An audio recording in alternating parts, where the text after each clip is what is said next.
can hear the sound of the river coming down.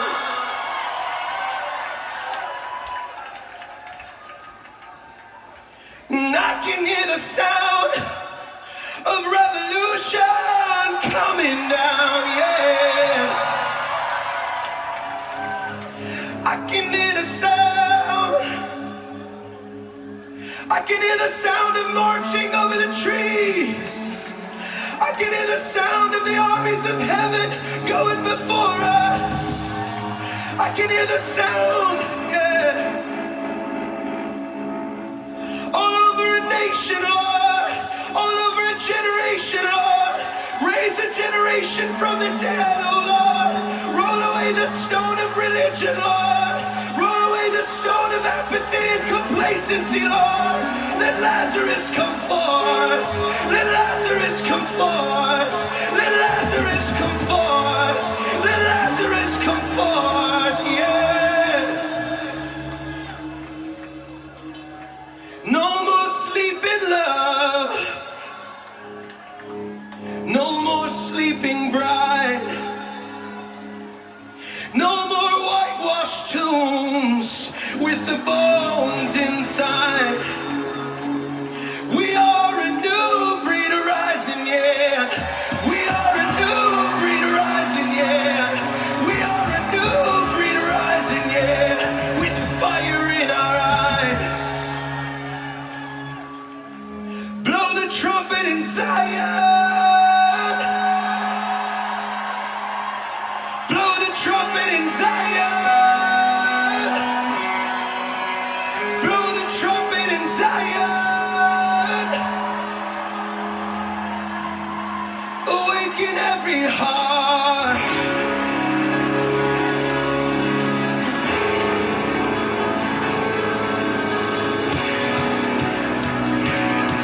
I wish somebody would lift up a shout.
Your sons and daughters, come on, lift your hands and declare.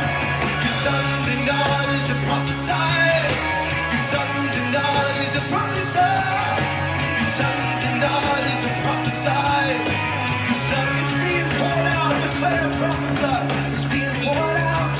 It's being poured out. Come on, it's being poured out.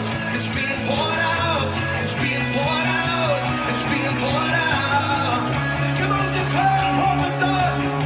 It's being poured out, it's being poured out, it's being poured out, it's being poured out.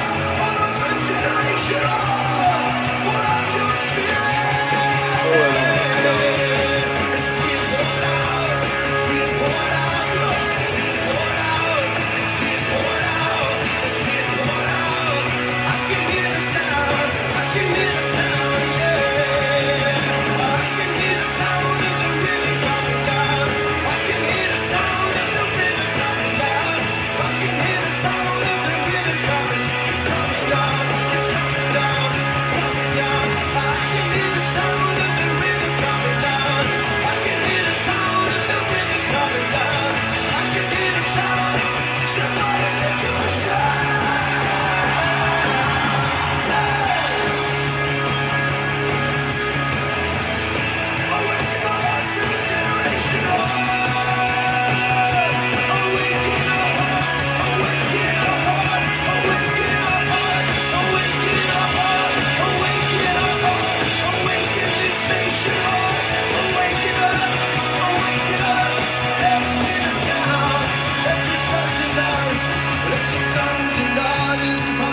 Pour it out, Jesus.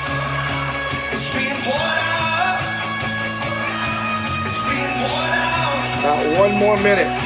It's being poured out. Come on, prophesy. It's being poured out. It's being poured out. It's being poured out. It's being poured out. I want somebody to lift up a shout. It's being poured out. It's being poured out. It's being poured out. It's being poured out. It's being poured out. It's being poured out. It's being poured out.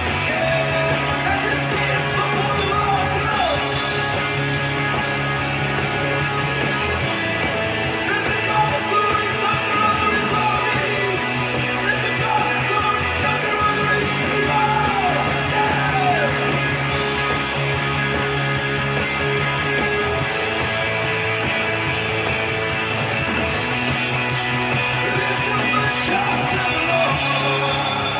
If you love Jesus, say praise the Lord.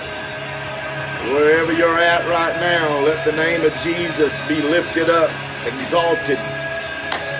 Clap your hands in your living room, in your bedroom, in the kitchen, wherever you're at. Let the Lord be praised right now. We give him praise. We give you glory tonight, God.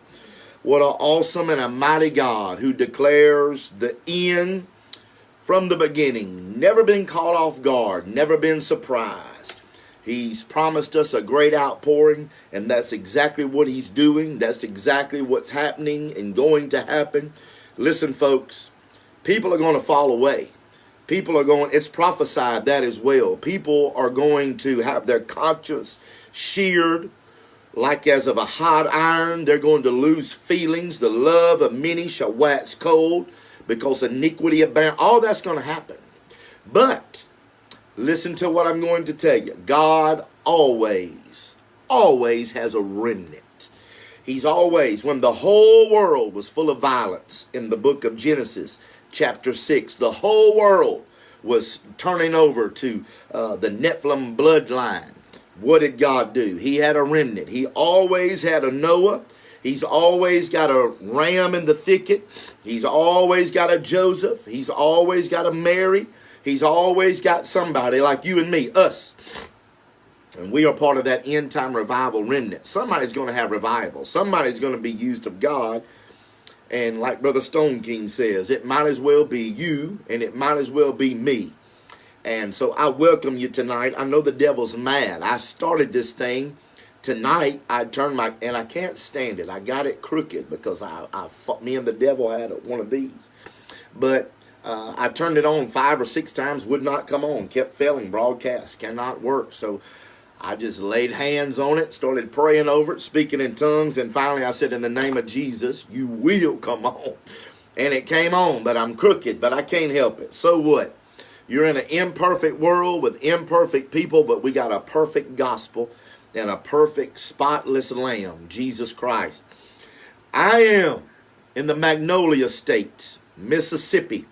I guess I've been here now, I don't know, I guess I've been here 5 weeks. I've been here a month. I know I've been here for about a month. Right at a month. I believe I'm going into my 5th week of revival. People are receiving the baptism of the Holy Ghost.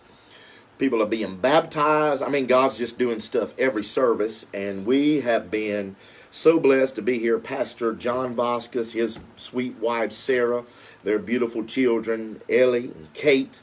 And if you know Bishop and Sister Wilson, they're precious folks. And these people here at Bethlehem Church. I will be here one more weekend, this coming weekend. I will be here Sunday morning, Sunday night. We're going to have some fireworks for the 4th of July. I just can't wait. It's going to be an incredible blowout. This will be my last weekend here. And then I'm going to be headed to Indiana. I'm headed up to Indiana, and I'll be giving you some updates on that coming. We want to make sure, I'm so backed up on my schedule right now.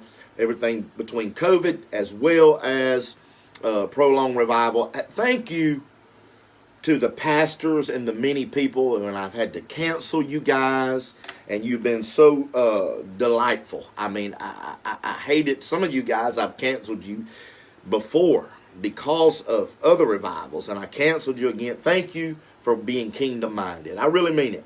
And I've had people that said, oh, we were going to come hear you preach in, somewhere where I was going to be in Indiana. Several people, and said, now you're not going to be there, but we look forward to seeing you later. So I apologize, but thank you for the churches and the many people who have been understanding with me and let me bow out gracefully. I'm coming. I'm going to catch up. Things in Indiana and Tennessee and Maryland and Pennsylvania. I was supposed to be in Pennsylvania. Thank you, Pastor Judy. Thank you, Pastor, all of you brethren and your churches. I appreciate you, Brother Hopkins, and the list goes on. I shouldn't name you guys. Listen, go visit RobinJohnsonPropheticMinistries.com. Go visit Abundant Life Church and sign up for, there's only a few seats left for School of the Prophets. August the 7th and the 8th. August the 7th and the 8th. School of the Prophets is going to be off the chain. The things I'm going to be teaching about and going to be talking about, excuse me, I'm not only going to talk about personal prophecy and the gift of prophecy. We're going to deal with the two coming original foundational ministries of the Apostolic Church, which are apostles and prophets, the office. We're going to be talking about the office, how to deal with it. You don't have to be an apostle or a prophet to come to School of the Prophets. We want you to know how to deal with them, how to work with them, how to labor with them, how to work with your pastor. And we're going to talk about nations. We're going to shake the United States of America with prophetic voices. We're going to do some prophetic things. We're not going to just talk about it. We're going to do it. If God permit me, I am going to operate in the gifts of the Spirit in your presence, where you can see and catch it. This thing is caught more than taught. August the 7th and 8th. All I can tell you, better be there. We are not putting it on live stream because people are registering. No registration fee. It doesn't cost a fee. We want you to put your money up what you feel like it's worth. So, praise reports are coming in all this week. I've been hearing from people who have been healed, people who have received prophetic words even during this broadcast. Last week, listen. I'm going to give you just two, and then I got to get into the teaching, and I'm going to give you some very powerful prophetic things tonight. A lady, the Lord had showed me a lady some time back who had been writing a book. I did not know this lady, but I began seeing her in my spirit. Some of you may have been listening, and I said, you have been writing a book about your life, about what God has brought you through in your life. I won't call her name. I hope she would be watching tonight, and she can say, hey, it's me. But I won't use her name because I didn't get approval. But I told her, I prophesied to her that God showed me she had started a book and she quit writing it and got very discouraged, and that God wanted her to pick it up and to finish it out. And I heard from her, and she sent me, I can't show it to you because I don't want to reveal her, but she sent me a picture of the book. She completed it. She showed me the cover, and this was, I guess over a month ago, before I come to Mississippi. Prophecy fulfilled. I could go down the line, and people say, well, why are you doing that? Because I'm bragging on God. And secondly, the Bible said, prove all things when these things happen. Go look on my Facebook page. Don't do it now, but wait till it's over. Go look on my Dodie Waskom.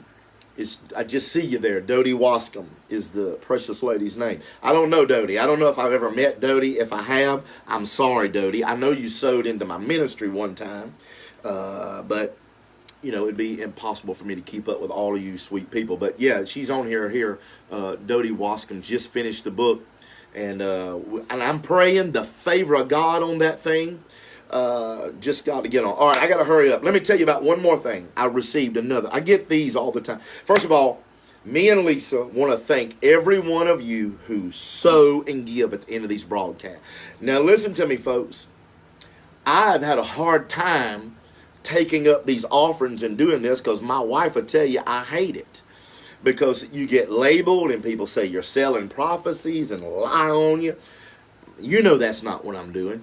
But God let me know to let people give to this ministry, not to bless me, but so they can be blessed. You would not believe the people. I'm going to just give you one testimony. This is just one of many, many, many, and all of you know who you are. But a man told me, he said, I sowed a $100 seed into your ministry.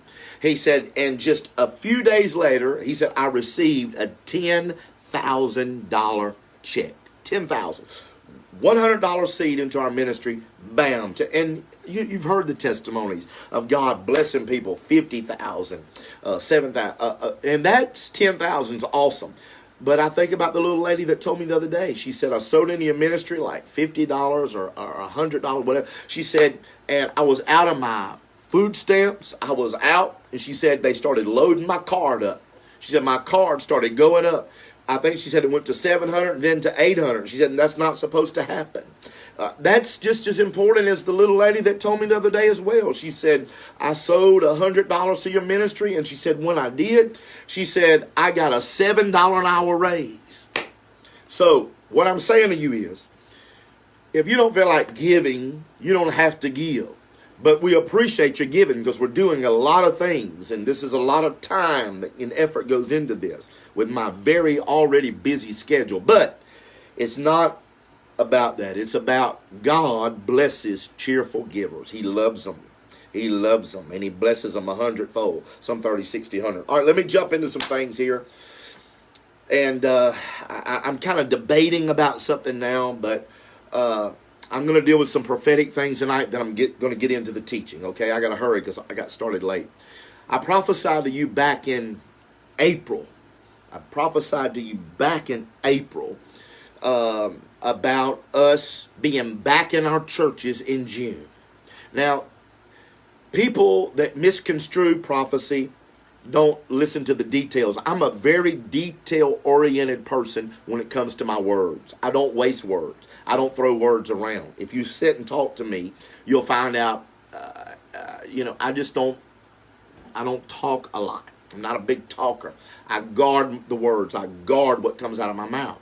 But I said, by the Lord, back in April, we would be back in our churches in June. There would be a revival start on Pentecostal Sunday. Go look at this. It's on my website, robinjohnsonpropheticministries.com. But my point is, we're back in the churches in June. And there would be great revival that would go throughout the year. I did not say the coronavirus would come to an end. That's not ever what I said. Somebody asked me about that the other day, and I said, no, I didn't say that. I said that the quarantine would be ended by June. Now, that's my ministry on the line right there. That's my ministry on the line. To go back in April when this thing is peaking, brother, and they were saying 15 months. They were saying 15 months. I went to God in prayer, not really asking him about that. And the Lord said, you can tell my people I will start revival in the North American church like a trumpet sounding on Pentecost Sunday, and it will open up in June. And things will begin to open up in the month of June. What happened? It happened exactly that way. What I'm saying is that God knows the end from the beginning. So when I prophesied that to you and to our nation in June, it's happened. I'm telling you that to tell you this. And by the way, we have a what's called a Penumbral Lunar Eclipse coming this weekend on July the 4th and the 5th. And that's a very important sign. I'm not going to get far into it. But what I'm telling you is that the first thing the Lord showed me is already on my website. I'm going to have Derek put this on after tonight. That we would be coming out of quarantine in the month of June. Now here we are stepping into July. But for the most part, the churches have been open and opened up in the month of June. And the Lord said, even as June was the middle of the year, so would June be a crossing over point. It would be a determining point. There would be a crossroads. There would be decisions made. I'm telling you that to tell you the next thing that the Lord has told me, and he confirmed it through a prophecy that I spoke to this church where I'm preaching in Mississippi Sunday night. And I love it when he does it this way, he done it spur of the moment without asking my permission through a prophetic word that I spoke, which come through a sign of tongues, prophetic tongues, and then the interpretation was the prophecy. I'm going to let you hear it. I have it. Somebody sent it to me today. I got it on my page, but this is the actual. And the reason I'm going to give it to you and let you hear it, if y'all want to hear it, I don't know if you want to hear it or not, but if you want to hear it, I would let you hear it so you can pick up the essence, so you can pick up the spirit, so you can judge. Now, the real way you judge prophecy is in the end, does it come to pass? Will it happen? You can say anything. It can feel good. I've had times it didn't even feel good when it was spoken. But, and I see y'all saying yes, I'm going to let you hear a part of it, because I want you to hear the environment. I don't know how many people we had in that service that night, several hundred. But you can hear the hush hit the place. You can hear the sweet lady giving the message in tongues. By the way, I prophesied to this church when I got here several weeks ago that this church, God was going to birth the gifts of tongues, interpretations in this church. And he has done it on 2 occasions already and going to do it more. It's a precious church, a powerful church. But God is bringing it to another level. I see you guys. I know you want to hear it now. So I'm going to let you hear it. Then I'm going to bring it kind of into a revelatory realm. So let me go to it. Let me pull it up. I think I've had a lot of technical difficulties tonight, but I want you to hear this. Here's the thing I want you to pay attention to.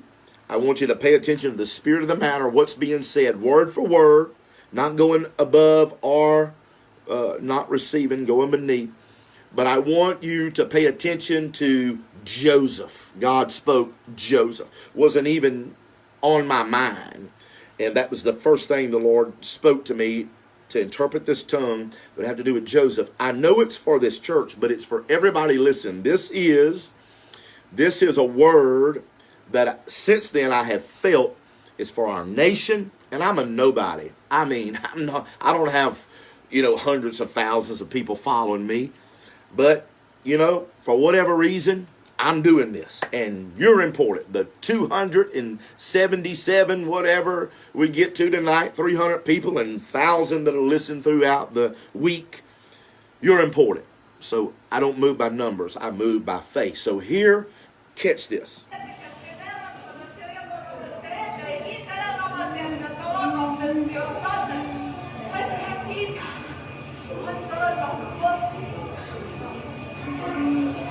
You are my people. You are as Joseph. As he prepared, you must prepare. This is a space of grace that I've given you. I've given you a time. I've given you a moment. Prepare yourself for what is coming. Make yourself ready. Make yourself strong. Make yourself ready in prayer. Seek me. Put my word in you and your little ones. For dark days are coming. But I'm making you my spectacle.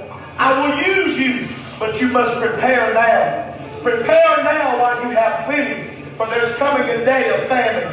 Famine from my word and famine in my presence. But ye shall be as those in Goshen, and I will be with you, you will be with me. For I am coming soon. You must prepare yourself, saith the Lord.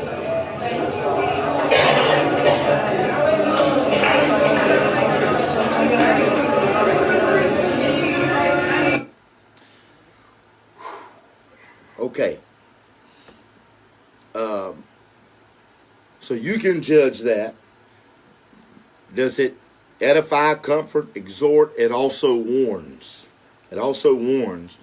But here is the essence that comes from that. I'm feeling the Holy Ghost right now. You're very welcome. Here's what God said. Spur of the moment. This is how prophecy can work. It just bubbles up. I just finished preaching. I'm walking to go off the platform. There was a brother. I would have walked off. There was a brother, this is comical, who was sitting on my coat, on my suit jacket, because people were on the floor. He had come up on the platform. People were out everywhere. I don't know if this is on the video or not of the church service. And so I said, let me grab my jacket, bro. He was sitting on it. And not that I care, but, you know, I needed it. So it takes a minute. By the time I get my jacket and get up, the Holy Ghost hits again. There's a tongue. I didn't get through the door I was headed through. God held me up just long enough to give the interpretation of that tongue.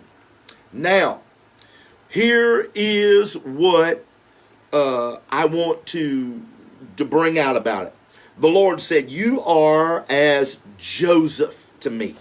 You are as Joseph. What did Joseph do? Joseph told Pharaoh, he interpreted his dream, and he said, Pharaoh, your dream is this. When you saw those skinny cows and those fat cows come up out of the river, and you saw the skinny cows eat the fat cows, he said, what it's telling you, those 7 cows are 7 years. He said, you're going to have 7 years of plenty, and then you're going to have 7 years of famine. What you must do is, now that you have plenty, prepare for the lean times that are coming. What happened? When the whole world was in trouble and in famine, there was corn in Egypt. Now, what I'm saying to you is this, based on that prophecy, and I have it transcribed to a degree, but when I come home, that spirit come back on me again, and I even went more in depth what I wrote out, because prophecy can expand. You can see that with prophecies from the Old Testament being revealed in the New Testament. This is what the Lord is telling me. The Lord is telling me that he is raising up churches as Joseph, who in these times where we have been prospered. Now, I'm going to say some things tonight that I've never said, and then I'm going to go into this teaching.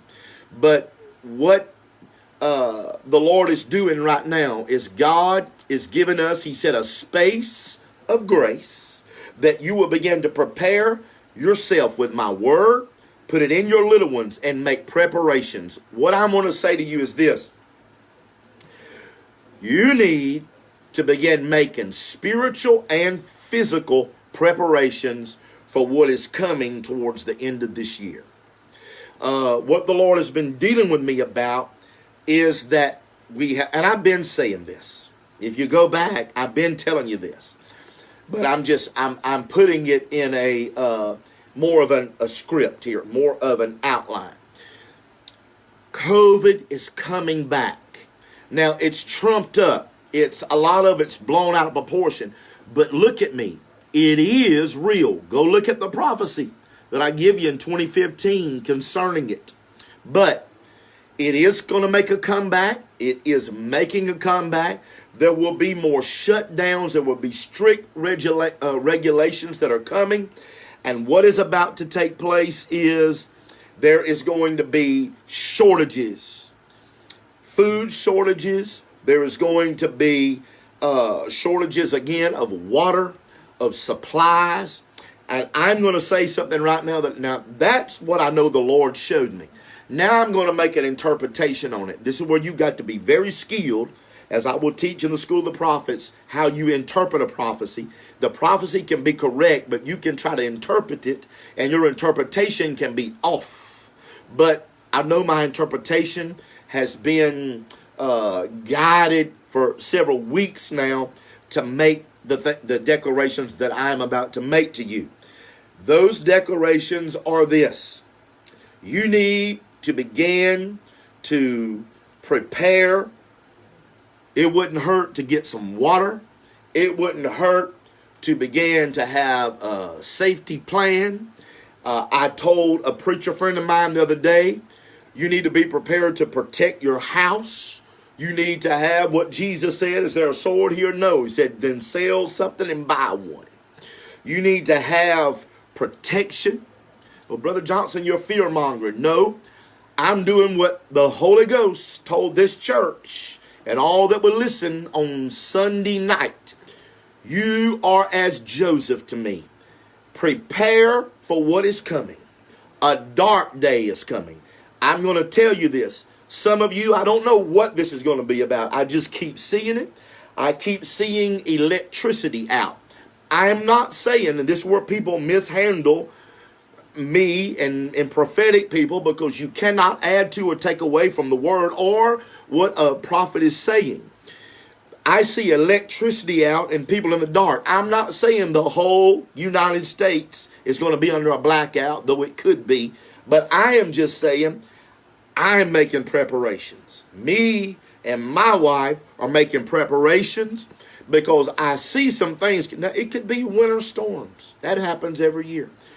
But isn't it going to be worse if you already have a lack of supplies and then you're without power for 5 days, 7 days, 14 days? So you need to make some investments and doing some things. We're in a Joseph moment. And here's what that prophecy said. I know the essence of it because it come through me and I spoke it. I'll play it again before we're over tonight, before we're finished.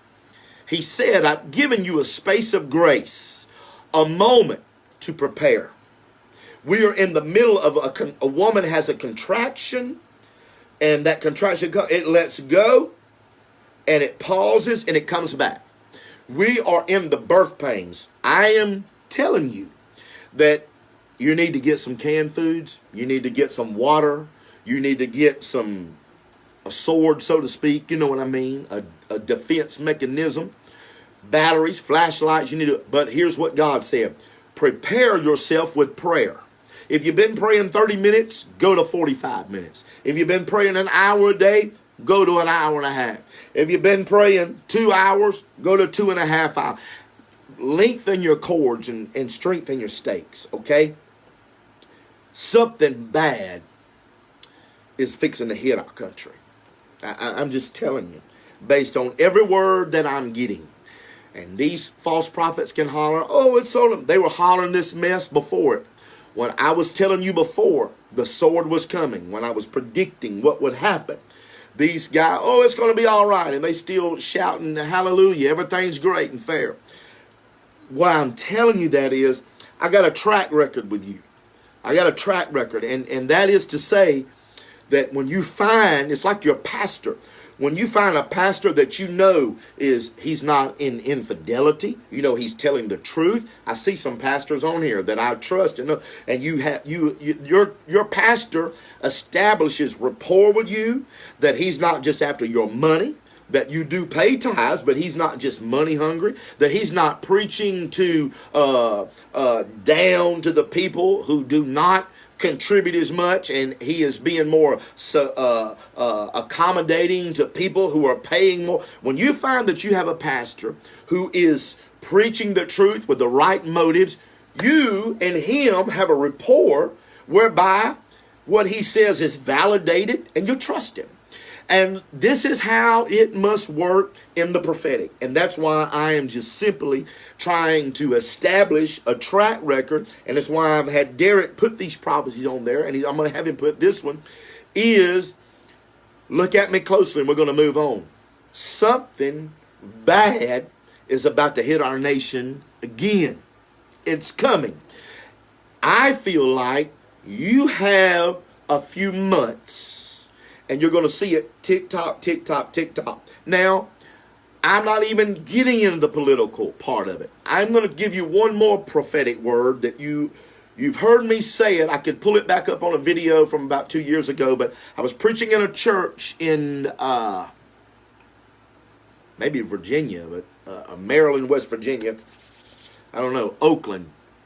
Is that in Maryland, Bishop Kreitz, or is that in Virginia? This pastor pastors 2 or 3 churches.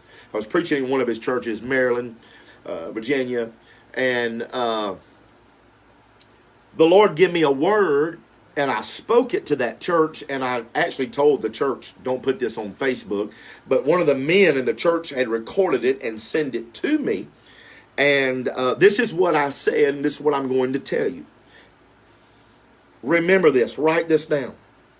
There are some very high-ranking officials and leaders in our country who are going to be indicted and go into court and go to jail.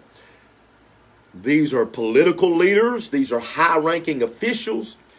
And the Lord showed me this way back, that they already were indictments and warrants being served. I don't want to get into Jeffrey Epstein. I don't want to go there right now, but I want to tell you it does tie into some of that. And you saw that there was another lady indicted today, arrested, tied to sex trafficking. A lot of these people, folks, I'm just gonna say it to you like this. A lot of these people that the Lord showed me were going to be going to jail, that are going to be high-ranking politicians and leaders. A lot of these people, they're Illuminati, they're Illuminati, they are in the secret society, they're in the deep state. They are perverts and child molesters who are into human trafficking. Now, again, I'm not saying everybody, but the reason that you're seeing a lot of what's happening, it is smoke and mirrors to get Trump out of the way, whether you like him or not, because Trump is released CIA, FBI to investigate these people. And I'm not going to get into the ins and outs if these people are actually dead who are committing suicide, if they are committing suicide or whatever's happening. They may not even be dead. We don't know. If you think we know everything, but I'm just trying to show you that a lot of what is happening in your nation right now is because of the uncovering of wickedness. Woo. I feel the Lord right now, folks. God's going to do something tonight. So remember two things I'm telling you. Number one, God said, you are as you want me to play that again, and then I can go on, because I see a lot of people just got on. We're over 300. I'm going to play the prophecy from Sunday night where God told us to prepare, for we are as Joseph, that this is a moment to make preparations, okay? We're going to hear this, and I'm going to go into kingdom preaching of the next 15 things that are going to happen. But I feel to play this one more time because we have a big crowd on here tonight of over 340 or so people. And I don't want them to miss, because I'm prophesying to you tonight. There's been I've always prophesied personal prophecy. I've called people's names and give people's numbers and told them their sickness in their body and what years things. Many of you I've done that. But what God is doing now is trying to get me to another level to show us what's going to happen in our nation. And I'm not calling myself a prophet. I'm not saying I'm a this or a that. What I'm trying to say is God is showing me some things, and it's happening. And until I miss it really, really bad, you should listen. And I say that with all humility. Listen to me, okay? God starts this prophecy by saying, you are as Joseph to me. I am going to let the church shine as a spectacle. There's coming darkness. There's coming famine, but I give you a space of grace. Exactly what Joseph did is what you are to be doing. So here it comes. Let me pray it one more time. I'm going to let you hear the tongue. It's a very powerful tongue.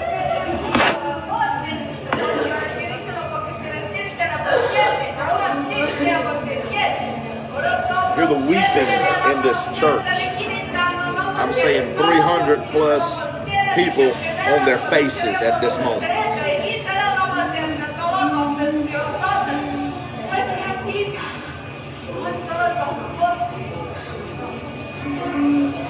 You are my people. You are as Joseph. As he prepared, you must prepare. This is a space of grace that I've given you. I've given you a time. I've given you a moment. Prepare yourself for what is coming. Make yourself ready. Make yourself strong. Make yourself ready in prayer. Seek me. Put my word in you and your little ones. For dark days are coming, but I'm making you my spectacle. I will use you, but you must prepare now. Prepare now while you have plenty, for there's coming a day of famine. Famine for my word and famine in my presence. But ye shall be as those in Goshen, and I will be with you, and you will be with me.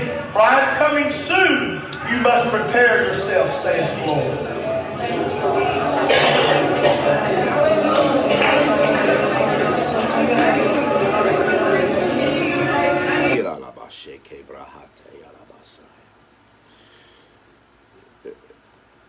God can't do the natural for you. You must do the preparatory things. Now, That's not to put fear in us. That's not to cause us to feel like, oh my God, God give us a promise there. And in that word, what he said was, he would use us as a spectacle. When this time hits that's coming, you remember it. Remember, I'm telling you, when this time comes, God's prepared church, God's people that have stored up, he said, pray and seek me. Put my word in yourselves and in your little ones. Put it in your children. Put it in your homes. Make a prayer place. Get food, get water, get shelter, get an escape plan, get gasoline, get a generator. Do whatever you need to do. But a lot of these preparatory things have to do with doing what we're doing right now. And that is, have yourself ready spiritually. Because I'm going to tell you something. The rapture is going to take place one of these days, and I don't know when it's going to happen. But I know this much. I feel like, and let me go back to this one point, and I hope those of you that are just joining us, you go back and hear the prophecy that we played and listen to it, judge it for yourself. I want you to take into consideration one thing here, and I got to get into this teaching. It's coming up to the top of the hour. I got to get into this teaching. But I keep getting a lot of people asking me about what's going to happen with Trump. I'm going to say it to you like this. Trump is to be reelected to the President of the United States of America. And that's not to say I agree with everything, because I have been somewhat upset with the way Trump handled or didn't handle some things, but I'm not, Team Trump. I am Team Jesus. You got me? Trump ain't gonna save me. I'm here to tell you, that's right, I got my spiritual bags packed, and I'm not trying to go to the White House or to D.C. or to a cabinet meeting. I'm trying to get me and my family that when Jesus says, come up here, I can be called out of this place. So listen to me. Trump, I foresee him being reelected. Now, watch this, because the media is the medium. They are the false prophets of this hour. The false prophets of this hour are the news media, who are all spinning the same narrative. And the very fact that they are saying that Trump will lose the election and that Biden is going to win the election. I stood in a church in Louisiana right before Trump was elected and told them, I said, whenever election comes, the day of the election, everybody will be shocked. There will be total shock. And I wish I could go back and pull it up. I was preaching in West Monroe. And I spoke that night. I said they will be totally shocked. The world will be shocked. Everybody watching. How shocked were they? Because they lied and lied and lied and lied right up to the 12th hour whenever he was elected. And they were saying, how did this happen? But there's a piece to that goes with us. And that is this. We get the leaders that we deserve. Listen to me. We get the leader that we deserve. If we, the church, who are the salt and the light, if you and I do not pray and fight darkness, not with protest and rallies, not out in the street acting like a complete fool, you're like a Pharisee that goes out to pray in public and enlarge in the end of his robe and makes long prayers on standing on corners to be heard and seen. If you want to affect things, get yourself in a prayer meeting. Get in a secret place. Pray. Gather together in your church when you can be assembled. Because it's coming again the day. Listen, I'm telling you, coming again to the day that they're going to outlaw assembling. It's coming again. Just remember that I'm telling you, it's right up around the corner. And you remember this prophecy that I give you tonight. I prophesied to you as well about when I saw the vision. This is on my website of seeing the protesters protesting churches with LGBTQ signs and Black Lives Matter signs and everything else, and saying God was a woman and God is gay and all the things. It's on my website. I saw them protesting and picketing churches. Somebody just sent me this, that in Carmel, Indiana, this coming Sunday morning, they are going to be protesting a church. And I got good friends in Indiana and in Carmel, Indiana. And they're going to start this protest. And so there's some more fulfillment. But guess what? It's coming to a church near you. So I got to get into this teaching. Man, if you're just joining us, to know what's going on, you must go back. You must go back, pick up. And here I played the prophecy twice from Sunday night. I want to deal with the next 15 things. And I got 1 hour to do it. I want to deal with the next 15 things that are going to happen, and I'm going to deal with kingdoms. I'm going to deal with, first and foremost, I am going to get to one of these kingdoms that I'm really going to deal with, which is the kingdom of Christ when Jesus is on this earth reigning for 1,000 years. Whenever you begin to understand about the kingdoms and how the kingdoms operate, there are actually 8 kingdoms in the Bible. I'm going to tell them to you. This isn't mainly a part of the teaching, but I'm going to do that just to help you, because some 1,845 times in the Old Testament, the Bible talks about the kingdom. The Old Testament prophets were not seeing the rapture in heaven. They were seeing the kingdom being returned to Jerusalem. That's what they were seeing. They thought Messiah comes, and when he gets here, he sets up the kingdom. But you're going to laugh when you begin to see this teaching, because every time you think we're there and you're to the end, something else happens. And you think that's it. It ain't over at the rapture by a long shot. So the Old Testament prophets spoke repeatedly about the kingdom, about the millennial reign. They were seeing this. It was really the Apostle Paul who brought out what he called the mystery, a mystery of the kingdom and the rapture and the second coming. Now, I'm not going to fight you about the rapture. If you don't want to believe in it, don't go in it. But we don't fight here. We're going to keep a good spirit. I've had people want to fight and come against me, even this week. People I've helped be baptized. People I've helped pray through. All of a sudden, they've been in church for 5 weeks and now they're a Bible scholar. You know what I mean? And so somebody said, some preacher said, somebody said, and I heard this. And so now even the churches I help get them in and help them get prayed through, in 5 weeks they're a Bible scholar. Folks, what I'm about to teach you right now,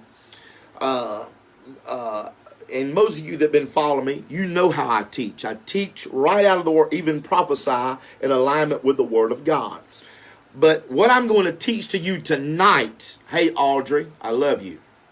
And I'm so glad I see all of I'm going to quit calling them African Americans, because I've been saying that, something been quickening me. But my black brothers and sisters who I love, I saw Christian Green on here, we are going to be unified in God's kingdom. But I have been studying this topic, and God's been revealing this to me since the late 90s. And I've taught about it at times. But here's the kingdoms. Let me get to the kingdom. I got to hurry up. I'm going to bring you from the rapture to eternity tonight. You ready? We're going to go from the rapture to the eternity. 15 things that's got to happen. The kingdom of God is here right now. The kingdom of God, listen to me, I'm going to help you, is a spiritual kingdom. The kingdom of God is anywhere God rules. The kingdom of God doesn't come by observation. It's not physical. It is spiritual. Matter of fact, it's so spiritual, the Bible said the kingdom of God is not meat and drink, but righteousness, peace, and joy in the Holy Ghost. This is not a particular place. You can't observe it. It's not, knock on wood, it's not tangible. It was, and will be wherever God is ruling. Okay? So, the kingdom of God, Jesus said you can only get into it, Nicodemus, if you're born again. If you're not born again, you can't get into the kingdom of God. Now, Secondly, the second kingdom will be the kingdom of heaven. It is the same but different. Why? The kingdom of heaven is a visible kingdom. It is in a certain time and a certain place. I'm just going to cut to it and tell you what the kingdom of heaven is. That different, they run interchangeably, but they're not really the same. Because the kingdom of heaven, the Bible says, men take it by violence. People can usurp it. Men take it. That's what Satan did when he hijacked the kingdom of heaven from Adam and Eve in the garden. And then guess what? He's running it right now. Men fight. It suffers violence. It gets hijacked. The kingdom of heaven is not necessarily the kingdom of God. Because if you read the kingdom of heaven, it's got good fish, bad fish. It's got wise and it's got good and bad all the way through it. All right. The kingdom of heaven is not the third heaven. It's not the third heaven. That's not where God is. It's not that heaven. Remember my teaching on the three heavens. The kingdom of heaven comes when he created the second and the first heaven. And Satan has hijacked the kingdom of heaven right now.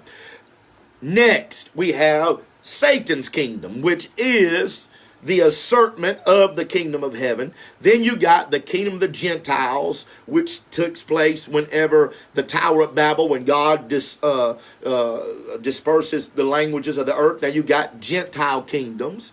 And then you got the kingdom of Israel. Now it gets important, because this one's going to resurface. But you got the kingdom of Israel, starts with Abraham, goes to Isaac and Jacob. Now this next kingdom that we're looking at is going to be what's called a kingdom of the Antichrist. The kingdom of the Antichrist. Now we're restraining him right now. Then the one I'm really going to talk about tonight is the kingdom of Christ, when Jesus comes back to be King of Kings and Lord of Lords. Then you're going to have the eighth kingdom, and it's going to be the Father's kingdom. Okay, let's get started. Whether you want to fight about the rapture or not, and I got a whole teaching, go back and listen to it. I am going to show you some very powerful pre-tribulation rapture stuff tonight, but it doesn't matter, folks. It doesn't matter. We're all on the same page. We love Jesus. We don't fight. I'm just coming to this from what I understand to be a pre-tribulation rapture. However,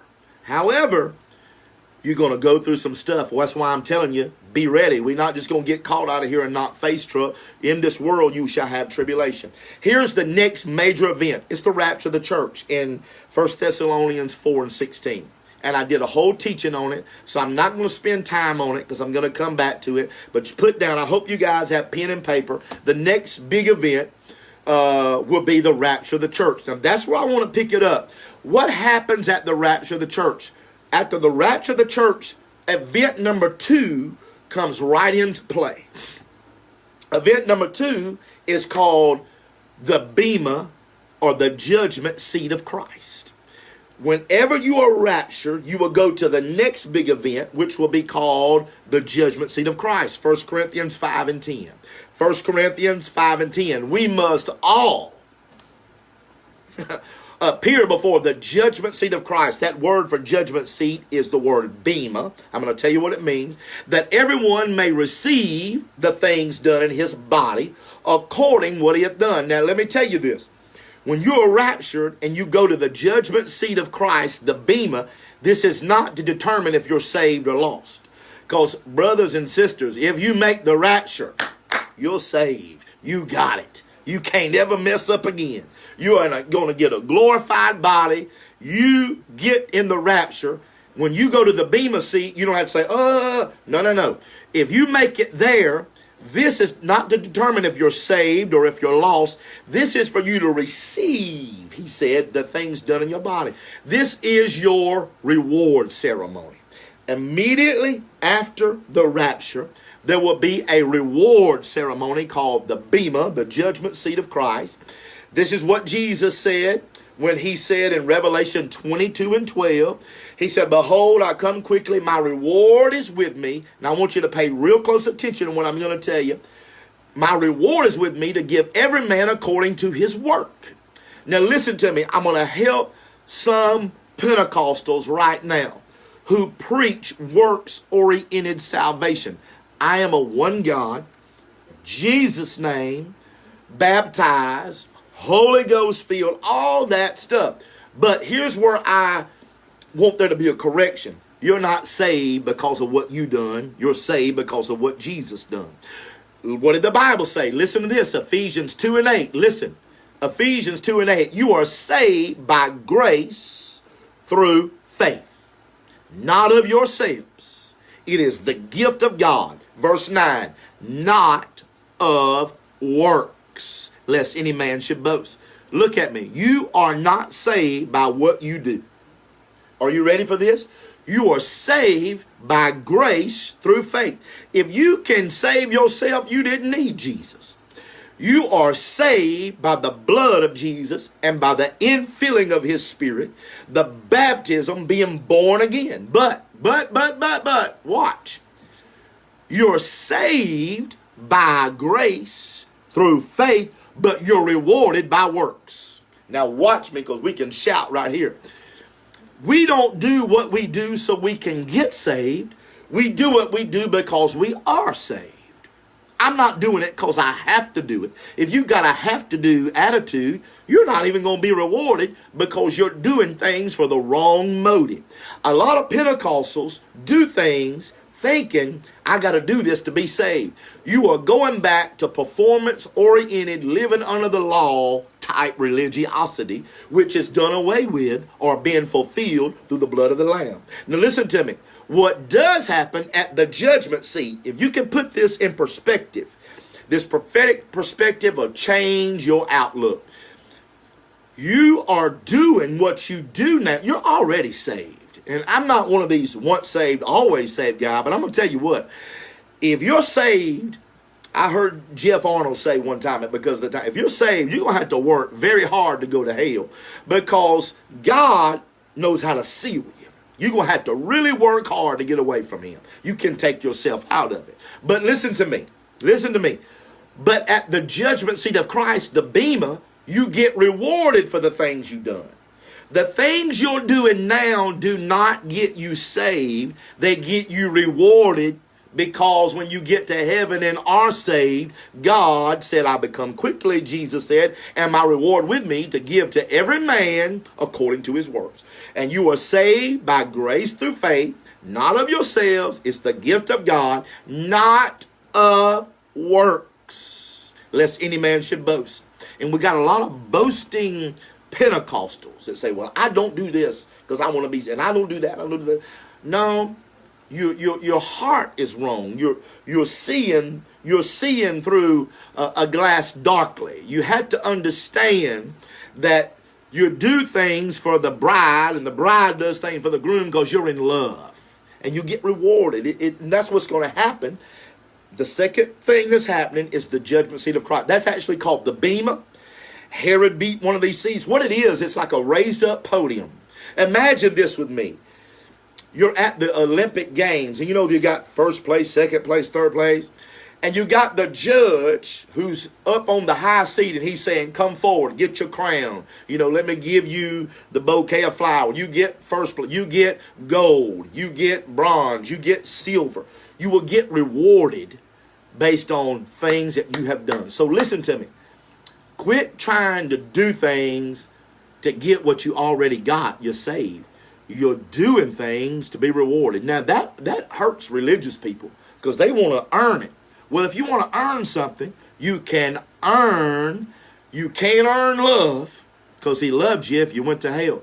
You can't earn salvation. Look at me. You believe for it. How did you get the Holy Ghost? You believed for it. You believe for it. You believe. All of this whole kingdom works through faith. All of it. Miracles, healings, prophecy, it all works by faith. But listen, you're rewarded at this. Now I got to get to the next part. Now here's what I want you to do. I want you to follow me in the book of Revelation, chapter 19. I'm going to draw a timeline. I'm going to begin drawing a timeline through the book of Revelation, right into Revelation 20. But I'm going to take you right here in Revelation chapter 19. I'm going to begin drawing a timeline. Watch me very closely, and I'll tell you when to shout, but I want you to write it down. After we go to the reward ceremony, and I'm going to do a video at some point on the rewards. There are 5 crowns and there's ranks in heaven. But listen to me. Number 3 is going to be the marriage of the Lamb and the bride. Number 3, rapture, then Bema judgment, and then the marriage of the Lamb. And it's going to happen in the Father's house. Revelation chapter 19, verse 7. Revelation 19, verse 7. Let us be glad and rejoice and give honor to him, for the marriage of the Lamb has come. Now listen, I'm going to hit some key words here. The marriage of the Lamb has come, and his wife hath made herself ready, and to her was granted that she should be arrayed in 3 things: fine linen, clean, and white. She's going to have 3 things. She's going to have fine linen, clean, and white. For the fine linen is the righteousness of the saints. Now, I need to give you a news flash right now. We are not the bride yet. Christian Green, I saw you on here, and I get to take part in him and Kayla's marriage here next month in Indiana. Honored to do it. They're engaged. They're not married yet. So you and I, we have a wedding date, and I already taught on this, how a Jewish wedding, you don't really know when it's going to happen. It's the bride just has to be ready for when the groom comes and takes her to the Father's house. And that's what we're doing now. But listen to me. You are not the bride yet. You are betrothed. You and I, we are engaged. You got that? We are not yet married because we haven't been to the wedding yet. And this is where I'm going to show you pre-tribulation rapture over post. Because here's what he said. Listen to this part. It's very important. By the time I show you the next event, when Jesus comes returning to the earth, the church is already married. So we're raptured. We go to the Bema seat, get our reward, and then we go to the marriage, okay? We go to the marriage of the Lamb. There's a marriage ceremony where we get our wedding garments, which are fine linen, clean, and white. Somebody type that in there. Fine linen, comma, clean, and white. Fine linen, comma, clean, and white. 3 things. Somebody type it. Fine linen, clean, and white. That's your wedding garment. Now listen to the next thing that happens. It's a distinction to be made. Listen to this. The next thing that happens with us in heaven at the marriage is the marriage supper of the Lamb. Now you're going to love this. Get ready to shout, but just hold on. Thank you. Fine linen, clean, and white. Here's the next thing. After the marriage comes the marriage supper of the Lamb. Watch. The marriage supper of the Lamb happens immediately after marriage itself. It's in Revelation 19 and 9. Now, I just read to you out of Revelation 19:7, but now watch Revelation 19 and 9. He saith unto me, Right, blessed are they which are called unto the marriage supper of the Lamb. Are you ready for this? I'm about to show you something that your socks will come off, and we're going to have to shout. I may have to get up and shout. The marriage supper, now the tribulation will be happening on the earth. So we know this totality of time in heaven going through rapture, Bema seat, marriage supper is a 7-year period. But listen to me. The marriage supper happens at the last part of the 7 years, and it goes on for 1 year. Get ready for this. It goes for 1 year. After we're married to Christ, the bride and the groom, say I do, we will have a marriage supper for 1 year. Here's how I know that. The type and shadow is Deuteronomy 24 and 5. Deuteronomy 24 and 5. Are you ready? Deuteronomy 24 and 5. When a man shall have taken a new wife, he shall not go out to war. Neither shall he be charged with any business, but he shall be free at home for 1 year, and shall cheer up his wife which he had taken. So here is the type and shadow in Torah, Deuteronomy 24:5, that when a man marries a bride, he cannot go right to war. He cannot go right into if there's a battle, he can't go because he just got married. He must take off 1 year. And what he must do at this time, understand something with me. Understand something. While the tribulation is in play on earth, which is fulfilling the 70th week of Daniel, the last 7-year period, the bride will be in heaven getting married, then celebrating the marriage supper, which is a year-long honeymoon period, with no work and no war. Nothing but you're going to get to eat for 1 year and not gain any weight. Ain't that amazing? I don't know what they serve, but they ain't going to be no calories to it. You are going to be able to take 1 year, and we're going to be at the marriage supper of the Lamb celebrating. No telling what kind of music is going to be there. And we're going to be, as it were, we're going to be engaged in a dance with Jesus. I mean, folks, don't you want to go to this? Never mind hell. If there wasn't a hell, I don't want to miss this. And this is going to be at the time at the marriage supper of the Lamb, where we're going to partake of what's called the cup of consummation, when our marriage with the Lamb is consummated. You remember what Jesus said, and I taught you this in the video about the rapture and the second coming. Matthew 26:29. Matthew 26:29. I got to hurry. But Jesus said, I say unto you, I will not drink henceforth of the fruit of the vine again until the day I drink it with you in the Father's kingdom. What is he saying? He is saying he shared that glass of wine with him at the Last Supper, which is what a groom would do. The man, when he proposed, he offered that wine to that woman. If she drank it, she accept the proposal. But then he said, but I won't drink it again until you and me get back together and we drink it at the marriage supper of the Lamb. And we're going to spend 1 year off of war. Now, here's why that's important. Because the next event after the marriage supper, what did I say? Rapture, judgment seat of Christ, marriage supper of the Lamb. Then number 5 is the second coming of Jesus Christ. You get this. I'm following the book of Revelation 19, Revelation 19:11. Revelation 19 and 11. Revelation 19:11. I'm going in a sequential order here. And he said, and I saw heaven open, and behold, a white horse. And he that sat upon him is called Faithful and True. And in righteousness he doth judge and make war. Now I got to stop and tell you. See, that's why from the marriage supper, he could not come right back. He had to take off 1 year because he's coming to make war. So he must follow the Torah, Deuteronomy, that says the custom is you don't go to war for 1 year after you have been married.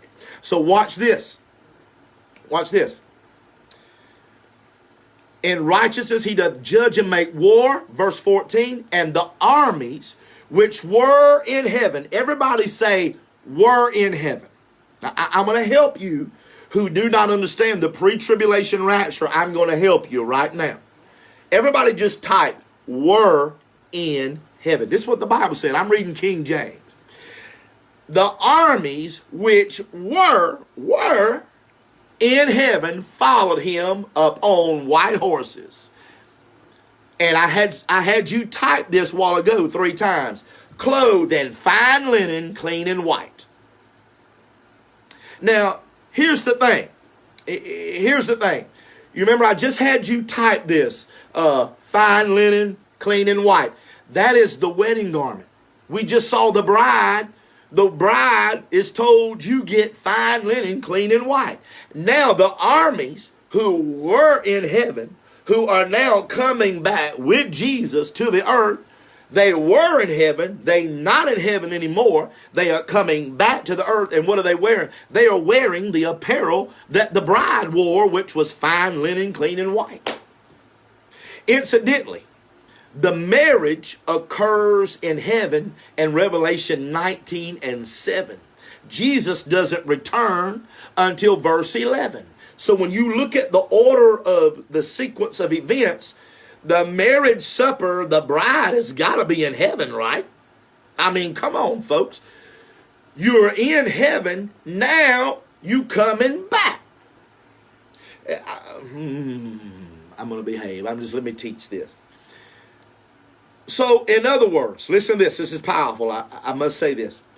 There must have been a rapture to get the bride in heaven at the marriage, or else how could the bride be seen returning from heaven wearing white, clean and white, fine linen garments, which are wedding garments? If she's not already in heaven to start with, how can she come back from heaven? Here's what I'm saying to you, folks. This is so simple. You need somebody to deceive you and help you misunderstand it. You can't come back to earth unless you are already in heaven. Now somebody say, praise the Lord. You cannot be at the marriage supper of the Lamb in heaven if you're still on earth waiting for the second coming. And I listen to these preachers, and they're smart, and you know who they are, and I don't call names. Some of these big time Pentecostal got programs, and they're wrong. They're wrong. I mean, I'm showing you in the Bible right here. You can't come back from heaven if you ain't been in heaven. This is a pre-tribulation rapture. And if you don't believe in a pre-tribulation rapture, you're saying we got 7 years. You don't know the day or the hour. You know there's when the second coming will occur, but you don't know when the rapture. Because if you, I'm going to say this again, folks. This is so simple. Ray Charles, Helen Keller could see this. You can't come back from heaven, from the marriage supper of the Lamb to earth, if you never left the earth. So if we're here waiting on Jesus to come back, how are we going to do all these marriage ceremonies? You cannot break the order. You cannot. This is why I'm showing you the sequence of events. This is what makes people false prophets. Or at least, let me say, I shouldn't say that. Let me back up. I'm not saying that because I'm not throwing people in hell. Only God can do that. This is what makes their prophecies fail. This is what makes what they're saying be a false prophecy. I shouldn't say false prophet. Because I believe a lot of these people are very sincere. But look at me. You're sincerely wrong. You're sincerely wrong. I'm not rebuking you. I'm just showing you. You compare what they're saying with line upon line in precept. And I'm not a super intelligent guy. People accuse me of this. Man, you're so smart. I'm smart in the Bible because it's revealed to me. And I see stuff that other people miss. That is the spirit of wisdom and revelation. That's given to me by God to teach you. It's not on me to glorify me. It's on me to show you.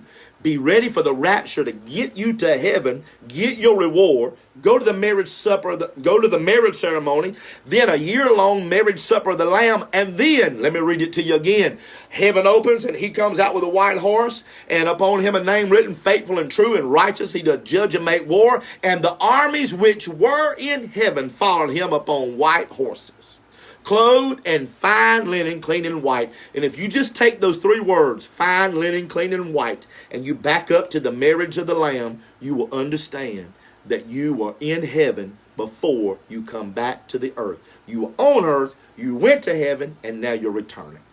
Then what happens? Whew, I could shout a little bit, folks. My God. Listen. Then, after the second coming, what immediately happens is called the Battle of Armageddon. Okay? It is called the Battle of Armageddon. The Battle of Armageddon. And the Bible See, the Bible, let me say this. I'm just going to do this real quick because I want to stay with my teaching. Revelation is not written in chronological order. The trumpets tell a story. The seals tell a story. You know, there are several stories within the story. It kind of tells it, starts over and tells it. So everything's not in sequential order as this chapter is. Chapters are, but some chapters are before a chapter. So you must know that. I want to answer this question. Some people ask this often to me. They say, well, it's the book of Revelation. No, it's really not in just chronological order. Sometimes it goes back, okay? So here's what comes next. I'm going to stay with it. What I'm doing now is showing you how the sequence works. And the sequence is Revelation 19:11, he comes back. But then in the Bible would tell you in Revelation 16:16 that he gathered them together into one place in the Hebrew tongue called Armageddon. It's only mentioned one time. But now let's go from Revelation 19, 11, 12, 13, 14 to verse 15. We got Jesus coming back. We're with him with wedding garments. Now watch this. Revelation 19 and 15 says, now please get this, folks, because you gotta put your thinking cap on. This one here is a little bit, it's not hard, but you must pay attention to it. So I want to slow down, and then I'll tell you when to shout. Revelation 19 and 15 said, and out of his mouth, who? Jesus, who's coming back on a white horse, us with him, out of his mouth goeth a sharp sword, that with it he should smite the nations. So these words are important. So when Jesus comes back, he is going to judge and make war, but here's his weapon. He don't have a revolver. He don't have a AK-47. He's got a mouth, because Jesus is the word of God. Now here's how he's going to destroy stuff, and this gets graphic, so if you got small children, listen to me. But he is going to start speaking words that's going to destroy people. He is going to, listen to this. It said, out of his mouth goeth a sharp sword that he should smite the nations. Now, I want you to put that in accordance to 2 Thessalonians 2 and 8. 2 Thessalonians 2 and 8. Here's what Paul said. And that wicked be revealed, talking about the Antichrist, who the Lord shall consume with the spirit of his mouth, and shall destroy with the brightness of his coming. What that means is, when Jesus comes back, and we come back with him, he is going to speak words that are like swords, that are like consuming fire, that is going to destroy the Antichrist. It's going to destroy the beast, going to destroy the false prophet. Now watch this. It gets in more detail. Now we're tracking. Keep tracking with me. If you're just tuning in, you're going to have to go back because you won't get the chronology. Revelation 19 and 19. Now we're talking about he's doing this with his mouth. He's destroying. Revelation 19:19 brings it out even more. And here's what it says. And you guys, please stay with me. Please do not distract from my teaching. Stay exactly with the scriptures that I'm giving, because we do not want to throw anybody off. We could go a million directions, but the reason that my teaching is so good. No, I don't mean it like. The reason my teaching is beneficial is because I take very complicated things and make them simple. And the reason some people's teaching is not so good is because they make simple things complicated. So I want you to only use the scriptures that I'm using, stay exactly where I'm at, because the gift that I have is to make complicated things simplified. And that's why you're understanding it. So I need you to do not distract, do not go into other areas, okay? And that's the premise that I'm working with in every teaching that I give. So that's my main rule. No fighting. Stay with the program. Revelation 19 and 19. When you follow through, remember, he's doing this with his mouth. He said, and I saw the beast and the kings of the earth and their armies gathered together to make war against him that sat on the horse and his army. Now, this is powerful, Because when Jesus comes back and we come back with him, and it's going to be the Battle of Armageddon, what is going to happen is the beast and the kings of the earth are going to turn their weapons to fight against God. Now you must hear what I'm saying to you now, because this is dangerous. This is dangerous, folks, because the Antichrist, and they're going to be besieging. Jesus is going to be saving Jerusalem. They're going to be in Megiddo at the Battle of Armageddon. They're going to see Jesus coming and us with him, and they are going to fight against the Lord Jesus Christ and attempt to blow us up too. But they got one problem. We got a man of war on that horse in front of us. We got the captain of the host of heaven. We got the Lord Jesus Christ, who is the Lord Almighty. The Lord God Almighty, strong in battle. Now listen what I'm telling you here. They are going to attempt to fight to blow God. They are going to shoot rocket launchers, possibly nuclear bombs against Jesus and us in heaven. Here's why I wanted to slow you down to get your attention, because the Antichrist and the inhabitants of the earth will literally become a warring army against Jesus Christ. Listen to these words I'm about to say to you, and don't forget them. If you miss the rapture, you will wind up fighting in an army against Jesus. My God, that makes my skin crawl. If you miss the rapture, you could very well wind up fighting in this army with the Antichrist and the United Nations with blue helmets who are fighting God. Because you know why they do it? You say, I would not do that. Well, let me tell you why they did it. Because they know we got one chance. He's going to come kill us. We got to kill God before he judges us. So you must understand, you got to be looking for this pre-tribulation rapture, because the consequence, you wind up left here deceived and in the wrong army, on the wrong team, the losing. My God, folks. Do you grasp the sincerity and the gravity of the horrific thing that would happen if you're left here and you get into that army?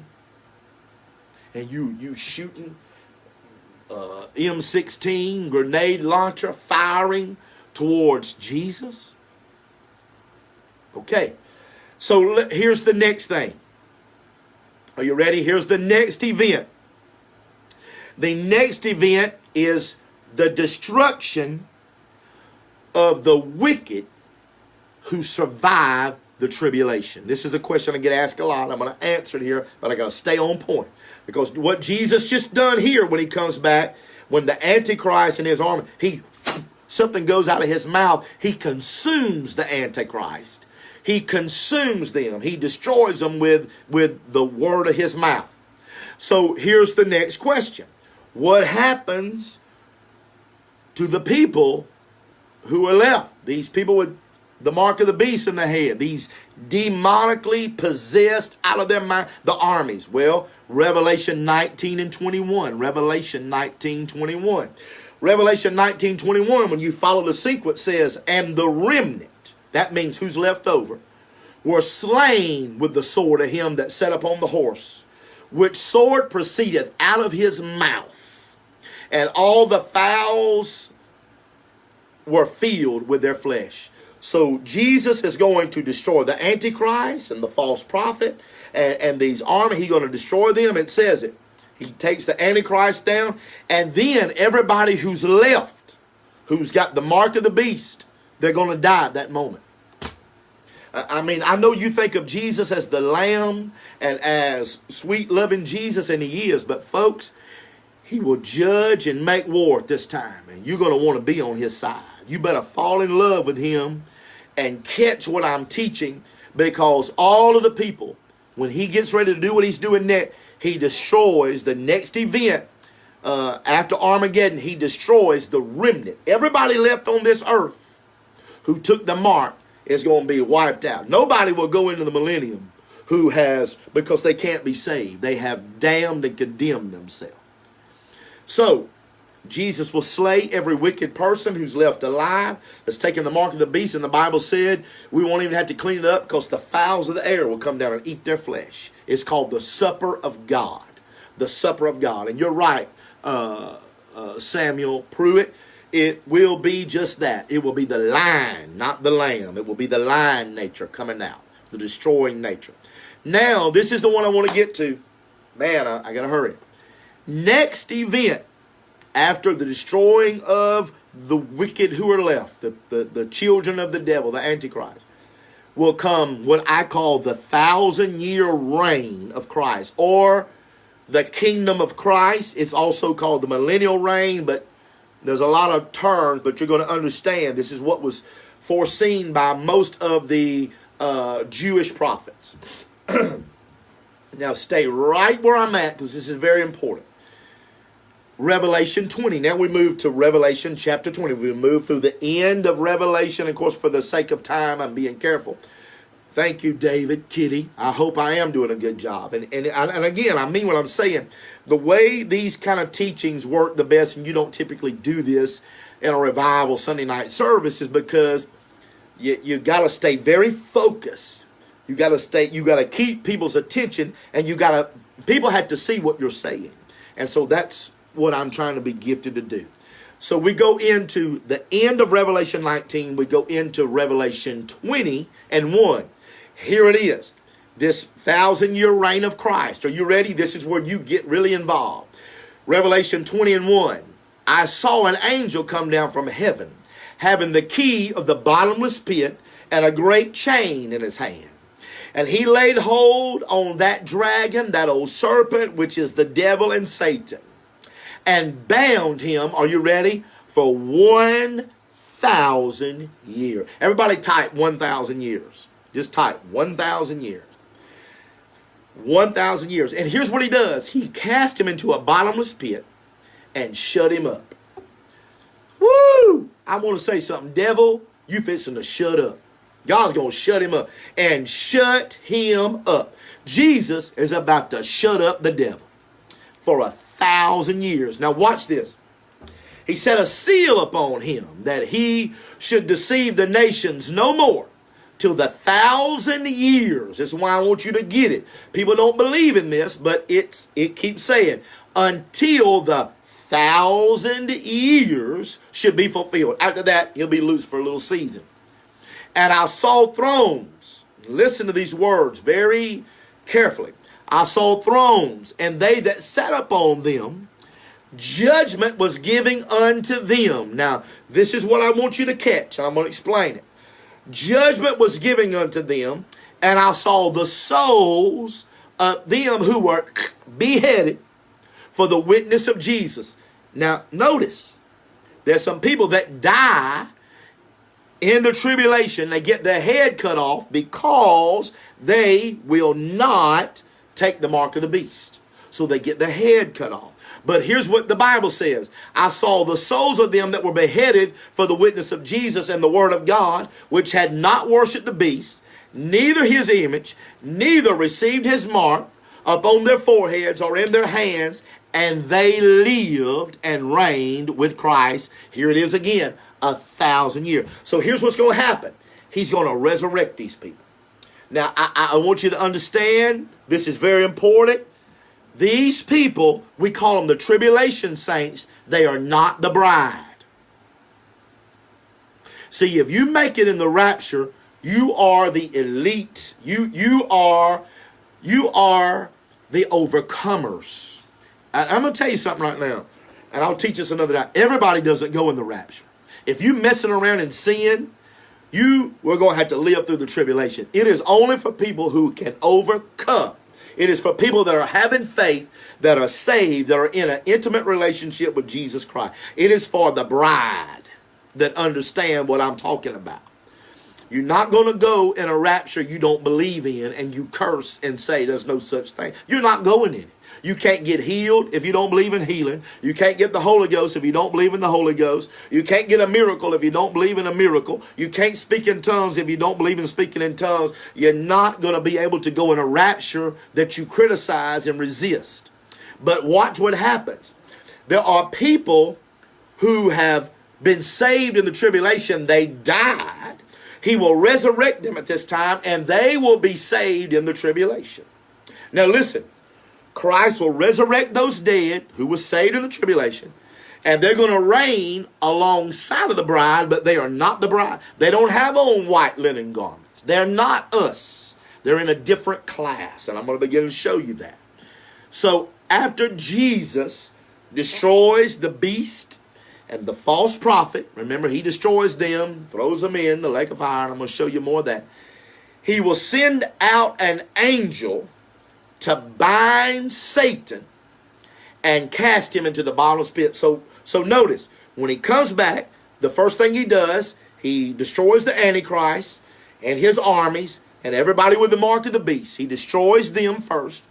Then he sets his eyes on old Slewfoot, Satan, and binds him and puts him for 1,000 years, puts him in a bottomless pit. Now listen to me. Here's a question a lot of people ask. We'll shout in a minute, but I want you to listen right now. I've been studying this for over 20 years, folks. Over 20 years, I have been drawing conclusions, and God has been, until this time that I've really come out openly and taught a lot of this, like I am tonight. There will also be people who survive the tribulation, didn't take the mark, and they made it through Armageddon. Now, you want to talk about a lucky rascal. They made it all the way through 7 years tribulation, didn't take the mark. They were prepared, weren't they? And they somehow didn't die in the explosions of the Armageddon. It's going to be very few people. This isn't going to be a lot of people. It's going to be, I'm not going to give a number, but it's not going to be billions. It's going to be people, though, who make it. This is a question a lot of y'all ask. Now, listen, I'm going to answer it for you. What about them people who make it through, the tribulation, don't take the mark, They will be on the earth with us in this 1,000-year millennium. Okay, they will be in the millennium with us.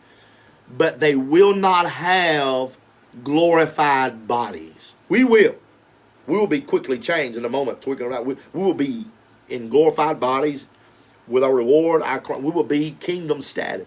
But these people are still in a physical body. And what is going to happen with them is these people are also going to have children. They will live because the environment will change. There will be a difference when Satan and infirmities and sicknesses and spirits of infirmities are bound up.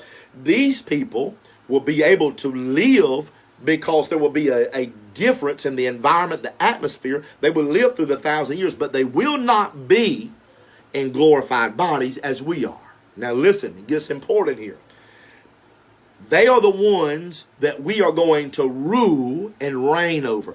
When the Bible talks about us ruling with Christ for 1,000, who do you think we're ruling over? Not each other. We're not going to rule over it. We're the kingdom bride. We are the kings and priests of the kingdom. And I'm going to show you that right now. But who are the people that we rule over? They are the people who made it through. And think about this. Now just think about it. They made it through 7 years tribulation. Didn't starve. Didn't get their head cut off. And then they made it through Armageddon. And here they are. What can you imagine? They're like, what? So Now, I'm going to say one thing to you, and I'll prove it to you. These people do not have a perfect mind. These people do not have, they still have a sin nature. You see, they're not like us. We won't even be tempted anymore. We'll be glorified. So these people, I'm going to say this to you comically, we are going to be used by Jesus to correct them. People said, don't judge me. Well, if you get in that tribulation and you make it to where you're coming to us, we're going to judge you. We're going to have a rod of iron to correct you with. And let me read that to you. Now, we go right down out of what I just read to you about Satan being bound 1,000 years. We go, and that by incidentally, the phrase 1,000 years occurs 6 times in that chapter. And the people that don't believe, oh, that's a figure of speech. Honey, I got a whole teaching on the 7,000 years of human existence. 1,000 years with the Lord is one day. You come all the way through the 6th day. The last 1,000-year period is a Sabbath, and that's the kingdom of Christ. It's the last day. That's it. And we're in it in the millennium. Now listen to this. Revelation 20 and 4. Revelation 20 and 4. I saw thrones, and they that sat upon them, and judgment was given unto them. Now we're on thrones on this earth with Christ, and judgment's given to us. This is what Jesus meant in Revelation 2 and 26. Catch this scripture. Revelation 2 and 26. He said, and he that overcometh and keepeth my works unto the end, to him will I give power over the nations. Which means we are going to be telling Russia and Korea and America, we're going to be the people. They won't be elected officials. God is going to set up a theocratic government, which means God rules, and we will be the governors and the mayors. We will be the police and the chief of police. There won't be no protesters can rise. We will be like unto angels, but children of God. Now listen. Verse 27, Revelation 2 and 27. And he shall rule them with a rod of iron. He's talking about us. If you overcome, you will rule with a rod of iron, as the vessels of a potter shall be broken in the shiver. That means people are going to step out of line, and we're going to knock a knot on their head. And I'm just telling you what the Bible said. The Bible said there's no games to be played, because you got these people that still have a sin nature, and we are going to be the arresting officers. We are going to be the people who have a rod of iron, like a shepherd's rod, but it's not wooden, it's iron, which means we get back in line. Quit messing the kingdom up. Listen, these people are not fully saved. They're not glorified. God will use us to correct them. They can't say, don't judge me anymore. Revelation 20 and 6. Revelation 20 and 6 says, they shall be, talking of us, they shall be priests of God and of Christ, and shall reign with him 1,000 years. So for 1,000 years, we are going to be priests. We will be fulfilling duties under the King of Kings, Jesus. Now, have you ever thought about King of Kings? What does that mean? He's the king. We're the kings under the King of Kings. He is the Lord. We're the lords under the Lord of Lords. You got it? Listen to this. The word reign, he said, we shall reign with him. We'll reign for 1,000 years. It means to exercise kingly power or delegated authority. It means to govern over a province. In other words, in the millennium, the kingdom reign of Christ on the earth, we will have delegated authority by Christ. He'll say, I want this carried out in Germany. I want this carried out in Switzerland. I want this in France. So listen, it gets powerful. If I carry you back to Revelation 5 and 9, I won't confuse you, but listen to Revelation 5 and 9. It said, thou art worthy to take the book, open the seals thereof, for thou wast slain, has redeemed us. Now see, the rapture, we in heaven, we telling him that you redeemed us. That means took us out. You have redeemed us unto God by thy blood out of every kindred, tongue, and people and nation. Here it is. Watch this. And made us unto our God kings and priests, and we shall reign on earth. Now, you're not going to reign in heaven, but on earth for 1,000 years, he said, we will be kings and priests, and we shall reign on this earth. We will be reigning with him. Here's a thing. You're going to think I'm repeating myself. I am on purpose. We will be reigning with Christ. Please get this. This is the most important thing that I'm telling you tonight.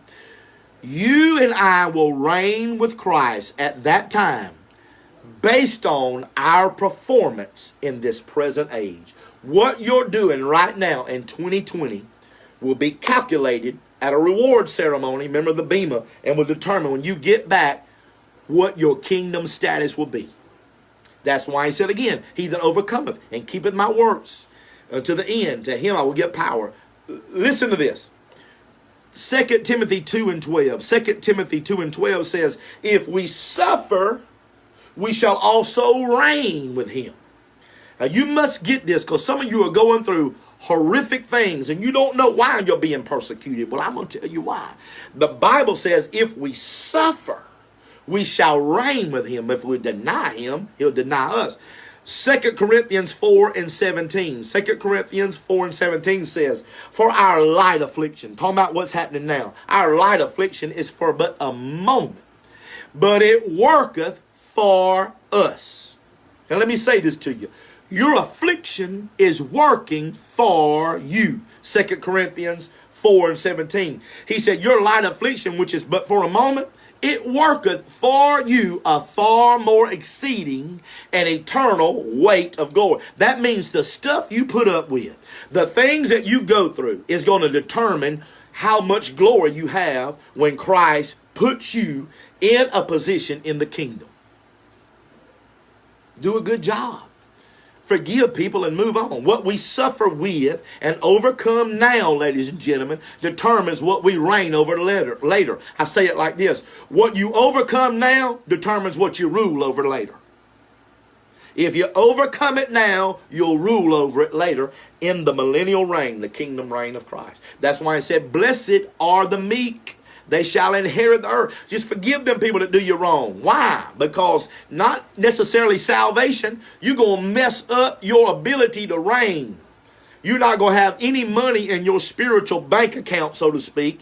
Your eternal weight of glory is your spiritual bank account. You're going to get there and you're going to have a little reward, and you're going to see people like, man, how are they so awesome? How are they the president?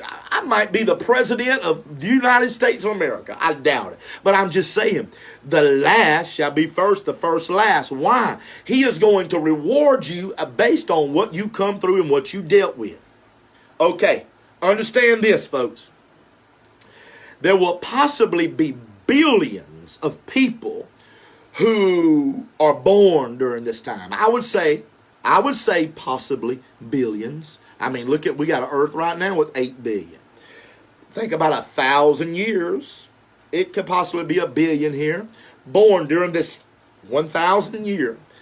Jesus, I'm going to wrap it up here, will use us glorified saints, the bride, to rule over the inhabitants of the earth in a theocratic government. Now here's what I want to look at right now. This is where it gets lovely.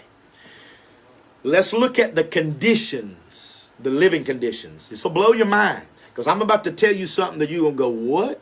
If I didn't show it to you in the Bible, you'd say you wouldn't even believe it. But we are all going to have to go look at hell. You are going to be required to go look at the lake of fire and inspect people who are in hell. That's going to be one of your jobs. One of the things that you have to do in eternity is go make sure people are still in the lake of fire who are in the lake of fire. Now I'm getting to it. I just got your attention, so listen to me. Isaiah 65:25. Isaiah 65:25. The wolf and the lamb shall feed together. Now let me ask you something. And people say, we're in the millennium reign now. Well, if you put a wolf and a lamb together, they not feeding together. The wolf will feed on a lamb.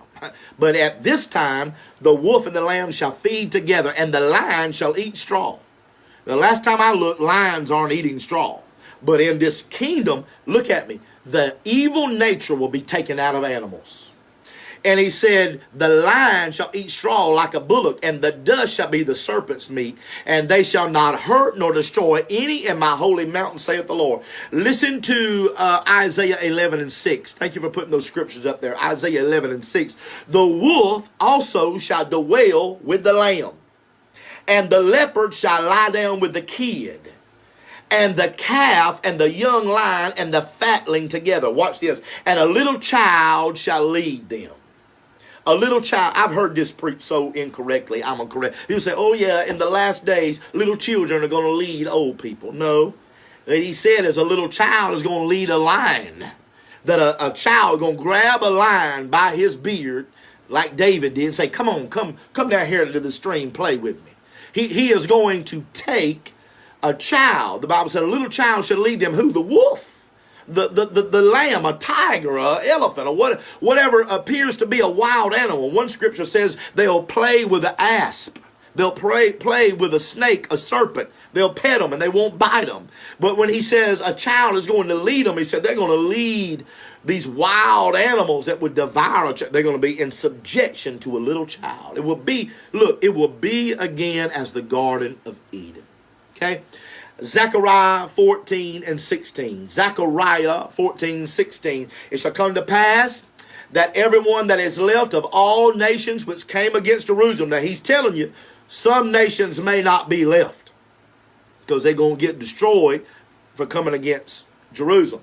But all nations which shall be left that came against Jerusalem shall even go up, listen to this, from year to worship the King, the Lord of hosts, and to keep the Feast of Tabernacles. Remember that I told you that this time will be celebratory of the Feast of Tabernacles, the last one. That's the order. I taught that last week. So every year, when you're on this, 1,000 times, every year, we got to go up, or the people of the earth have to come up to Jerusalem and worship, according to Zechariah 14 and 16. And listen what it says. This is powerful. Please hear this. And it shall come to pass that those who will not come up of all the families of the earth to Jerusalem to worship the King, the Lord of hosts, even upon them shall be no rain. So if they don't come up to honor the Lord once a year at the Feast of Tabernacles, they're not going to have crops because God will not let it rain on their field. And then watch this. Verse 18, Zechariah 14, 18. And if the family of Egypt go not up and come not, and they have no rain, there shall be a plague wherewith the Lord shall smite the heathen that come not up to keep the Feast of Tabernacles. He is saying, if you don't come worship. Now, here's the thing. The devil's bound. Please listen to me, and y'all say amen to this. The devil's bound. He's in the bottomless pit. All the devils are shut up. You don't even have the devil. And if they don't come to this worship service, they get a plague. What happens? Their teeth fall out. They get struck with a disease. They get hemorrhoids. They get something. Something happened. They get a cavity. He starts putting a plague on. They get coronavirus. Now, that happens because they don't go to worship. Without the devil, people are still going to look for a reason to miss church. Now, I almost could run a lap around here now, because even without the devil, people are going to be looking for reasons not to go to Jerusalem to worship. And if they don't go worship, he'll put a plague on them. And I don't know what it'll be, but they're going to have gout. They're going, God's going to put a disease on them, and there ain't going to be no pharmacy to be healed. The only way to keep from experiencing that is go worship. Listen to this. These are the people that came out of the tribulation now. They didn't take the mark of the beast. They didn't die. They didn't take the mark of the beast. And because they're not in glorified bodies, they don't have a perfect nature. And their children also who refuse to worship Jesus during the 1,000-year millennium. Listen to this. I'm putting my landing gear down, but I got to finish it. God, let me finish. Isaiah 65 and 20. There shall be no more thence infinite days, nor an old man that is not filled in days, for a child shall die at 100 years old. But a sinner being 100 years old shall be accursed. So if you have a car wreck, and now we can't die, but I'm talking about these people that we're ruling over, if they die at 100 years of age, they will only have lived 1/10 of their life, because there's 1,000 years. They only lived 100 years. They're a child. Isn't that amazing? Now, I'm going to reiterate this to you right now, because it's only what you can do now that's going to determine your kingdom status later, during the 1,000-year millennial reign of Christ on the earth. I'm going to jump. I'm going to read one part of Isaiah 2.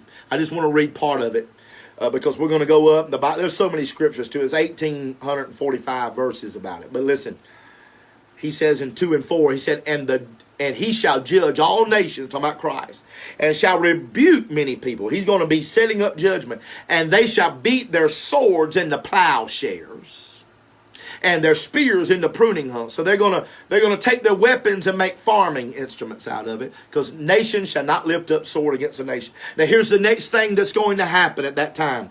Now I'm going to give you a revelation right here that I want you to shout about, because God only recently gave me this revelation. I did not fully understand the wheat and the tares, but I do tonight. Now listen to me. This is a brand new thing that has been developed, that the Lord has let me see this. I'm not saying you don't have wheat and tares in your church, spiritual application, but I'm going to show you what the wheat and the tare really is. Are you ready? Because the next thing that's going to happen is the judgment of the sheep and the goat nations. The judgment of the sheep and the goat. And in Matthew 25 and 31, the Bible said he'll gather all nations as a shepherd does his sheep. He puts them on the right hand, goats on the left hand. This is where he tells them, I was hungry, you gave me food. I was thirsty, you gave me drink. I was in prison, you came. And they said, when did we see you like that? And he's going to say to them, he's going to say, as much as you've done unto the least of them, my brethren, you've done unto me. Now listen to this. This is judging nations during this time, because what is going to happen here is he is going to tell those who have been good to Israel and to the remnant of his seed, how they treated God's people is going to determine if they get to live in this millennial reign. Because watch what he says. He says to them on the right hand, come on into the kingdom of my Father. But he says to them who mistreated his brethren, he says, depart, and he puts them into everlasting fire and punishment. They are taken off this earth. They cannot come through. So the end result of the sheep get to come into the kingdom, but the goats go into everlasting fire. These are folks who didn't take the mark of the beast, but they mistreated Israel. They mistreated the remnant of the seed who was coming to the saving knowledge of Jesus Christ. They were a part of something. Now, listen, folks, he's going to judge these nations at this time. He's going to say, y'all did, they're going to have made laws or done things. It's going to be now, I got to hurry. Here's the next thing. This is where it gets very serious. Listen. Then will come what's called Gog and Magog, the war of Gog and Magog. Revelation chapter 20 and verse 7. And I'm following a pattern right through the sequence. Revelation 20 and 7. Here's what it says, Revelation 20 and 7. And when the 1,000 years, and please stay here because I'm going to give you a revelation of the wheat and tares that will blow your mind. You probably have never heard this. I haven't. When the 1,000 years is expired, Satan will be loosed. Remember, he's in the bottomless pit. He will be loosed out of prison and will go out to deceive the nations, which are in the four quarters of the earth. He's going to get out. He's going to go out and go out again, deceiving the nations. And here's what it says. He will deceive those that are in the four quarters of the earth, Gog and Magog, to gather them together to battle, the number of whom is as the sand of the sea. So you got a bunch of people here that have lived in this millennium, but they're not glorified. They will be tricked by the devil. Listen to verse 9, Revelation 20 and 9. And they went up on the breadth of the earth and compassed the camp of the saints of God. That's us, the beloved city. That's Jerusalem. And fire came down from God out of heaven and devoured them. So these people who are going, when Satan comes out to try them, they're going to say yes to the devil. They're going to be moved by this spirit to go up and fight to try to destroy us and God. And when they do, God will kill them with a fire. And then the next thing, I'm hurrying now. The next thing after that, the next event will be Satan's final judgment. It was that number 11, Satan's final judgment. Here it is. That is in the very next verse, Revelation 20 and 10. And the devil that deceived them was cast into the lake of fire. I want you to notice a difference in hell and the lake of fire, the bottomless pit and the lake of fire. The devil, who deceived them was cast into the lake of fire and brimstone. Watch this. Where the beast and the false prophet are. Because remember, at Armageddon, Jesus destroyed them, throws them right in the lake of fire. So Satan here It's goodbye, devil. You're done. It's over. He's thrown into the lake of fire where the beast and the false prophet are. Watch this. And they are tormented day and night forever and ever. It does not stop. Now, here's the revelation. Here's what you waited all night. And you keep like, when is this going to be over? I know you're thinking, when I was making my notes up there, I'm like, people are going to think, well, that's got to be it. No. Now, here's what happened. Now you got people left on the earth who have survived all of this. They are not, again, in glorified bodies. Many who were born in the 1,000 years. Some are good, some are bad. Some did not follow Satan, okay? Some of these people did not participate in Gog and Magog. So you got good and bad. Here is the revelation, get ready, of the separation of the wheat and tares. Here's when it happens, at the end of the world. This is the 12th event, is the separation of the wheat and tares. I'm going to give you a revelation right now. You will be shouting in your living room. This is the parable. This parable is about people who are alive on the earth at the end of the world. I'm talking about at the end. You done come 700, 800, 900, the last 1,000. You're it. This is it. You're coming to, you got the last people left on the earth. Now watch what happens. Matthew 13 and 36. Matthew 13, 36 tells you, declare unto us the parable of the tares of the field. They're asking Jesus. He answered and said unto them, he that sowed the good seed is the Son of Man. That's Jesus. Listen closely. Listen to these words very carefully. The field is the world, okay? All right? The field is the world. The good seed are the children of the kingdom. Woo! Now, he showed you right there. The good seed are these children who are in the kingdom in that 1,000-year millennial reign of Christ that I've been talking about for the last 10 minutes. The good seed, that's the wheat. The good seed are the children of the kingdom.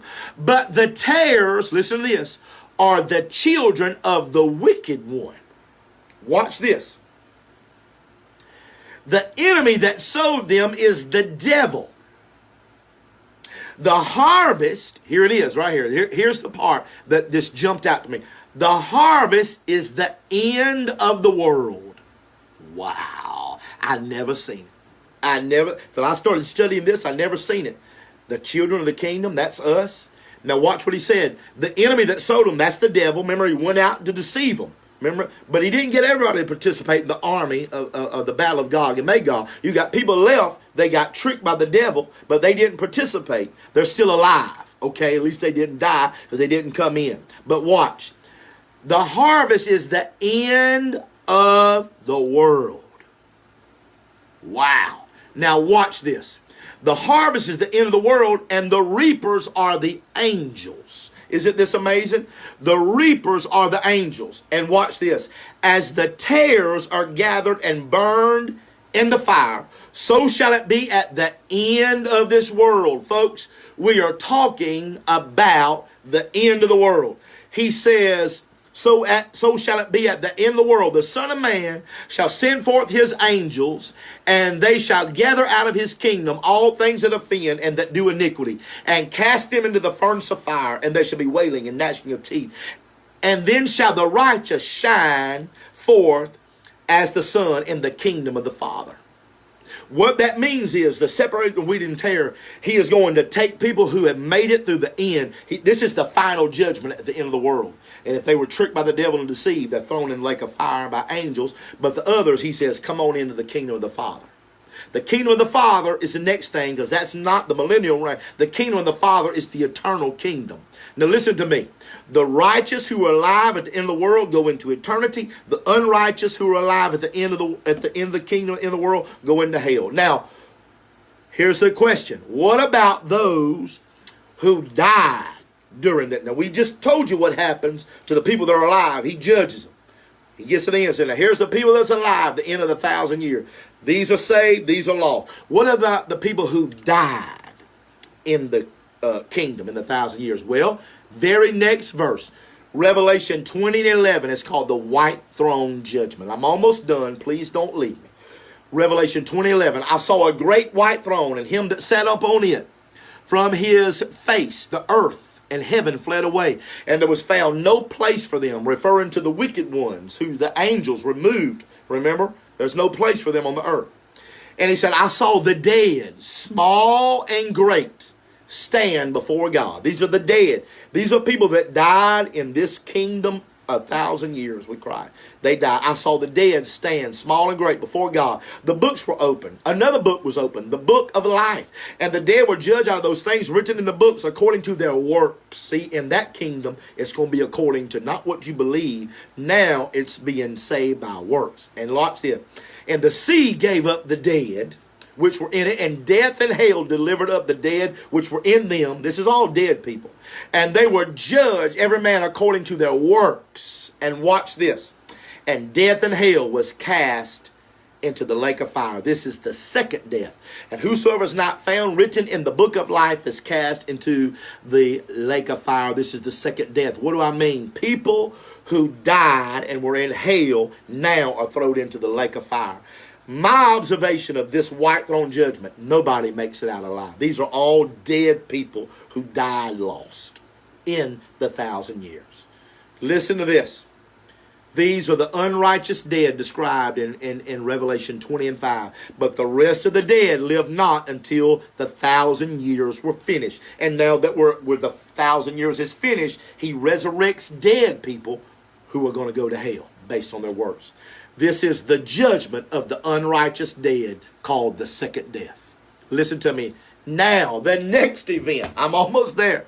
The next event is called the new heaven and the new earth. Revelation 21:1. I saw a new heaven and a new earth, for the first heaven and first earth were passed away. I'm hurrying now. Passed away, and there was no more sea. Hey, you people that's trying to save the earth, save the planet, you're wasting your time.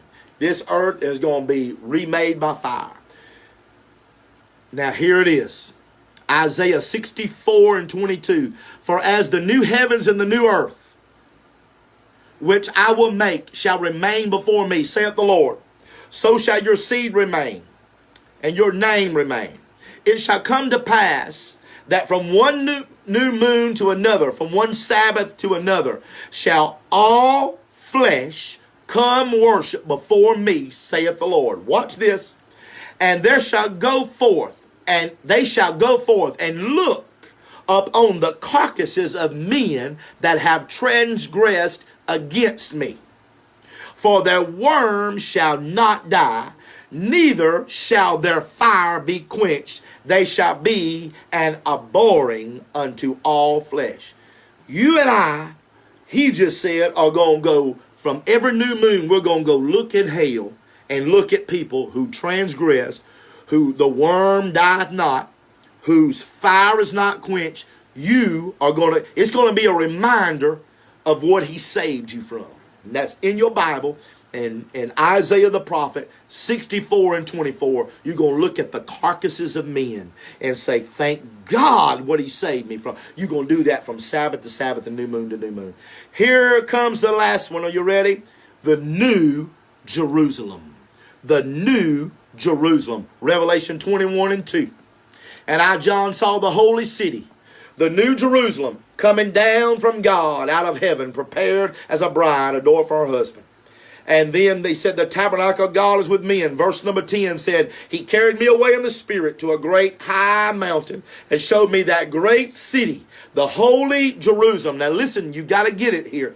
That holy Jerusalem descending out of heaven from God. You can read about the 12 gates and foundation, the city of God. Now listen, I'm going to tell you something. What that means is the city, that 12 foundation city, is going to come sit on the new earth. Now, I have a theory. This is my theory. Everybody can't go into there. Only overcomers, only the glorified saints can get in. But don't take my, because it's not clear. And I'm fair to tell people when I don't fully know. And there's a lot of debate. Now, I know about a lot of everything I've said so far. But listen to me. Because it says this in Revelation 21:27. I'm almost done. 3 minutes. Revelation 21:27. There shall be in no wise there shall in no wise enter into it anything that defileth, neither whatsoever worketh an abomination or maketh a lie, but they which are written in the Lamb's book of life. So the 1,000-year kingdom, the wheat and tares, that's separated. He removes them, and the last kingdom begins. It's called the 8th kingdom, the eternal day, the kingdom of the Father. That's when he said in Matthew 13:42, then shall their righteousness shine forth as the sun in the kingdom of their Father. There'll be no temple in it. Revelation 21:22, no temple, for the Lord God Almighty, the Lamb, or the temple of it. And that city had no need of sun, neither moon, to shine in it, for the glory of God lighteth it, and the Lamb is the light. You know this. What I'm saying to you is, it's not over until you get to where that city, the New Jerusalem, comes and sits down over the earth. It appears to me there will be people who were saved as wedding guests when I read the Bible. This is what it appears to me. I don't have time to do it. There appears to me to be people who are not the bride. There are people who were saved who are not glorified.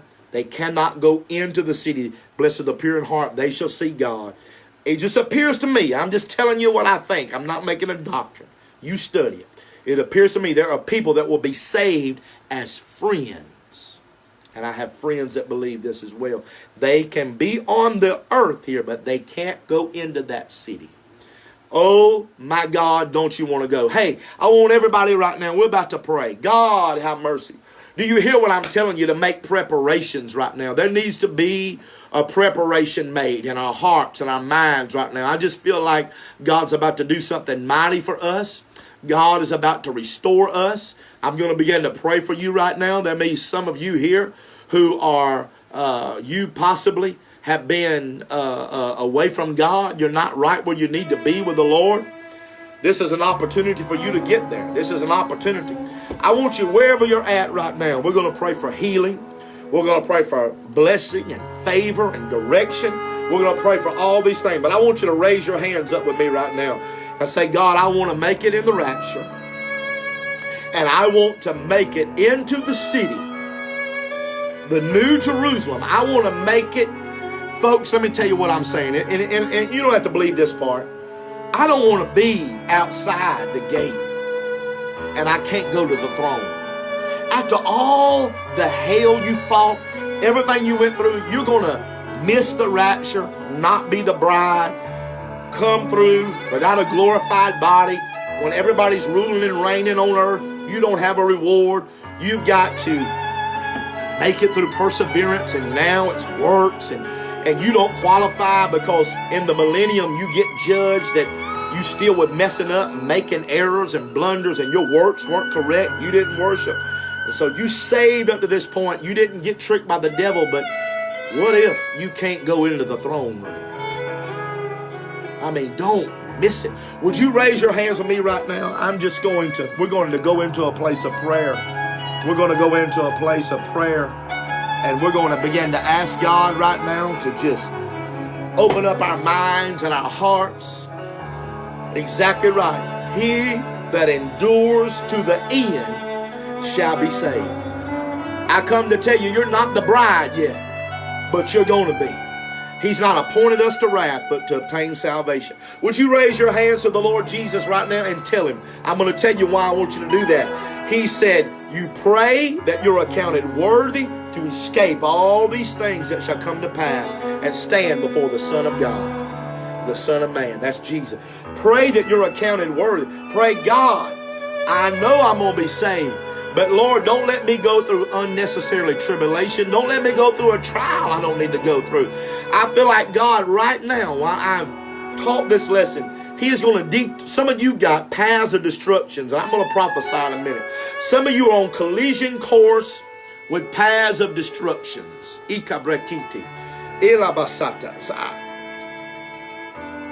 I'm listening to the Lord right now. You just worship. My gift's trying to stir up. I see, when I prophesy like this, I'm talking to many people. Unlike in church, I'm talking to one person, but it can be for more people. But I see a person, I see a lady. You are connected to a man who is a stumbling block to you. He is a hindrance to your walk with God. And he was already, before things happening, already keeping you from church services, keeping you out of the presence of God. Oh, Jesus.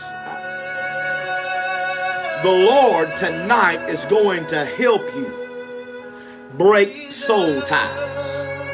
You are going to break soul ties. I see you've had the Holy Ghost. You have lived for God at times, but you got tied up to a man who has pulled you out of covenant with God. And listen to me, the reason that you are facing a lot of the trouble you're facing right now is because you have been ripped out of the covering of God. It has removed, I see it pulling you out of your church, out of favor with the man of God, out of favor with the church, the people of God. You have become friends with your enemies. I hear the Lord right now. She has become friends with her enemies and enemies with her friends. My God, have mercy. You have become friends to people who were adversarial to you, and you have been pulled away and at odds with people who were the people of God, who were your family of God. Listen to me, and you don't have to blow your cover here. You can contact me after this is over, but I break that soul tie. I'm not telling a person go leave your husband. That's what I'm telling you.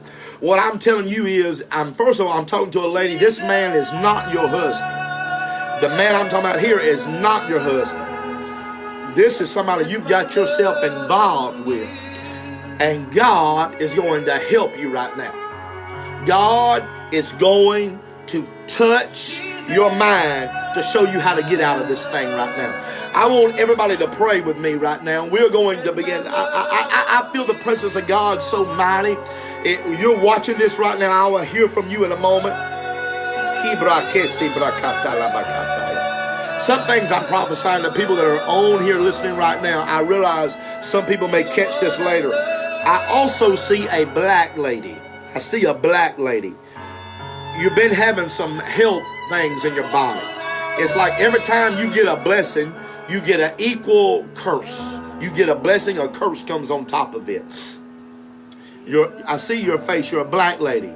And there is a man that the enemy is using, might be your husband, but there's a man the enemy is using to speak through him to you and to break you down, to put you down. It's been destroying.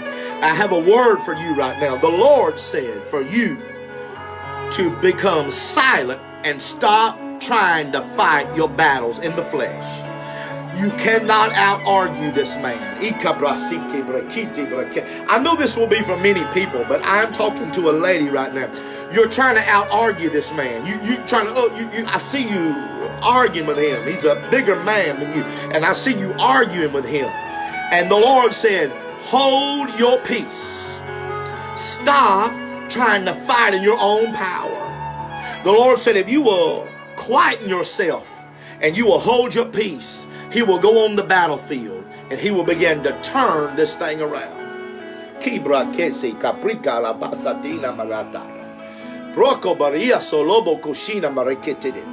feel the angel of the Lord at work right now. And that may be you, the lady I'm seeing right here, right now. This could possibly be you that I just see. Is this you? Am I talking to you? Christine Johnson, you saying I hear you? If so, I don't want to reveal cover because usually people catch me. But if I'm talking to you, ma'am, just put yes because we're going to pray for you. Because I'm seeing this real strong in my spirit. And I want people that are watching, if that's the case, I want them to be able to see how the Holy Ghost knows how to minister. Because I see a lady, I see a black lady, I see her in arguments. I see this man speaking over her life and speaking against her church and her religion and her beliefs. All right, I'm gonna give you a word right now. Stop fighting in the flesh. Kerabahata. This is this lady that I'm talking to right now. She said, yes, Lord. Her name is Christine Johnson. We're going to pray for Christine Johnson right now. We're going to pray for her. And God is going to help. God is speaking to me right now. He is going to show you how to win this battle. The battle is not yours, but it's mine, saith the Lord.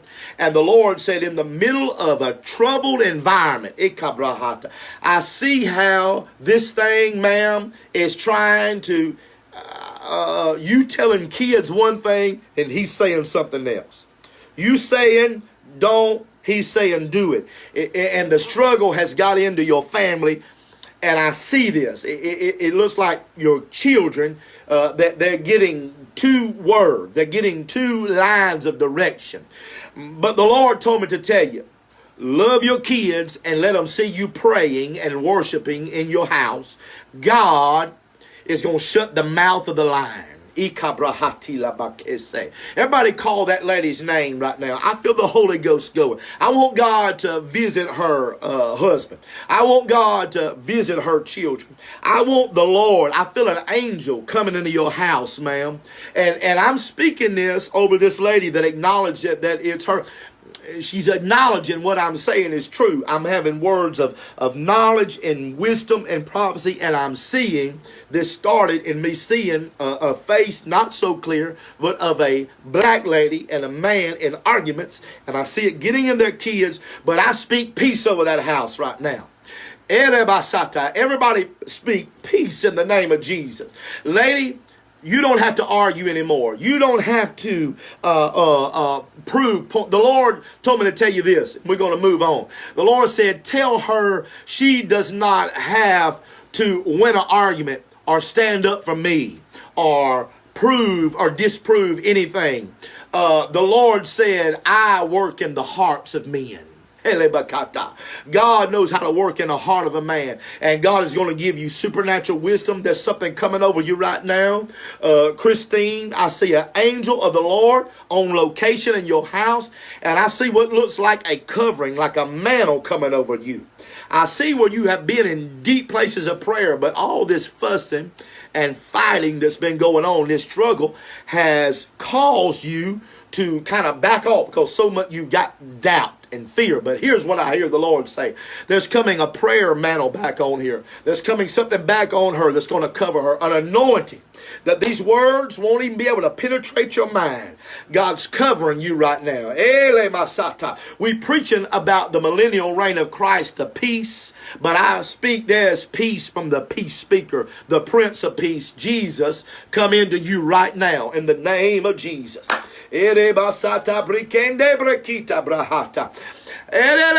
Receive it in the name of Jesus. Receive peace, and it go into your children. It go into your kids. It go into the inhabitants of your home in the name of Jesus. I see people, and some of you are on here now, and I realize that I'm speaking to people now, and I'm speaking to people later.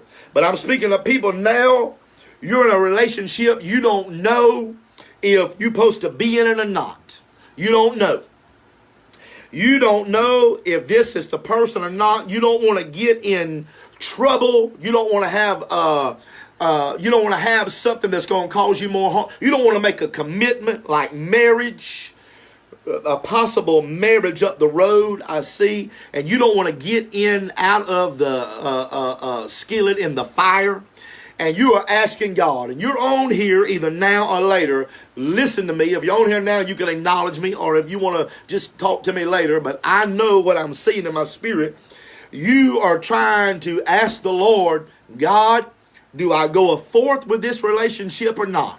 Do I get involved with this man or not? Do I get involved with this woman or not? What do I do? There's one man and there's one woman. I see one that's a man, one's a woman. Listen to me very carefully. The Lord is just quickening me to tell you something right now. He said, set your affections on things that are above and not on this person. And if you will put your attention on me, I will show you their heart. I'm prophesying to you right now that if you will begin to not give that person as much attention as you have been giving them, you have been playing this game. You have been working this game. You have been, trying to win love and trying to discern. But the Lord said you can't tell because you are blinded by your own desires. But, sir, ma'am, the Lord said if you would turn, do not call them. Do not excessively text them. Do not excessively visit them. Do not woo over them. If you will turn your affection to the Lord in the coming weeks, the Lord said, I will show you their heart, and this is how you will know. I'm talking to a man right now. I just seen you. I just saw a man. I'm talking to a man. The Lord said, this is how you will know. Because as you begin to seek me, their heart will become true if they follow you as you follow me. Listen at the wisdom of the Holy Ghost talking on here right now, folks. The Lord told me to tell you, sir, as you begin to focus in prayer and getting back into places with God and in church and prayer groups and things you're doing, as you do that, He will show you their heart and they will begin to follow you. And they that will not, the Lord said, I have revealed to you. I have revealed to you what would come in the future. There's also a woman, the same type of thing is going on. You don't know if you're supposed to be with this man or not. You don't know. You don't know. You understand this man can help provide some things for you. You can understand that there's a man that financially is able to help you. But I'm going to tell you something. Let me just, I don't want to say until I got the right person there. I don't want you to leave somebody you're not supposed to leave. But I am just trying to tell you something right now.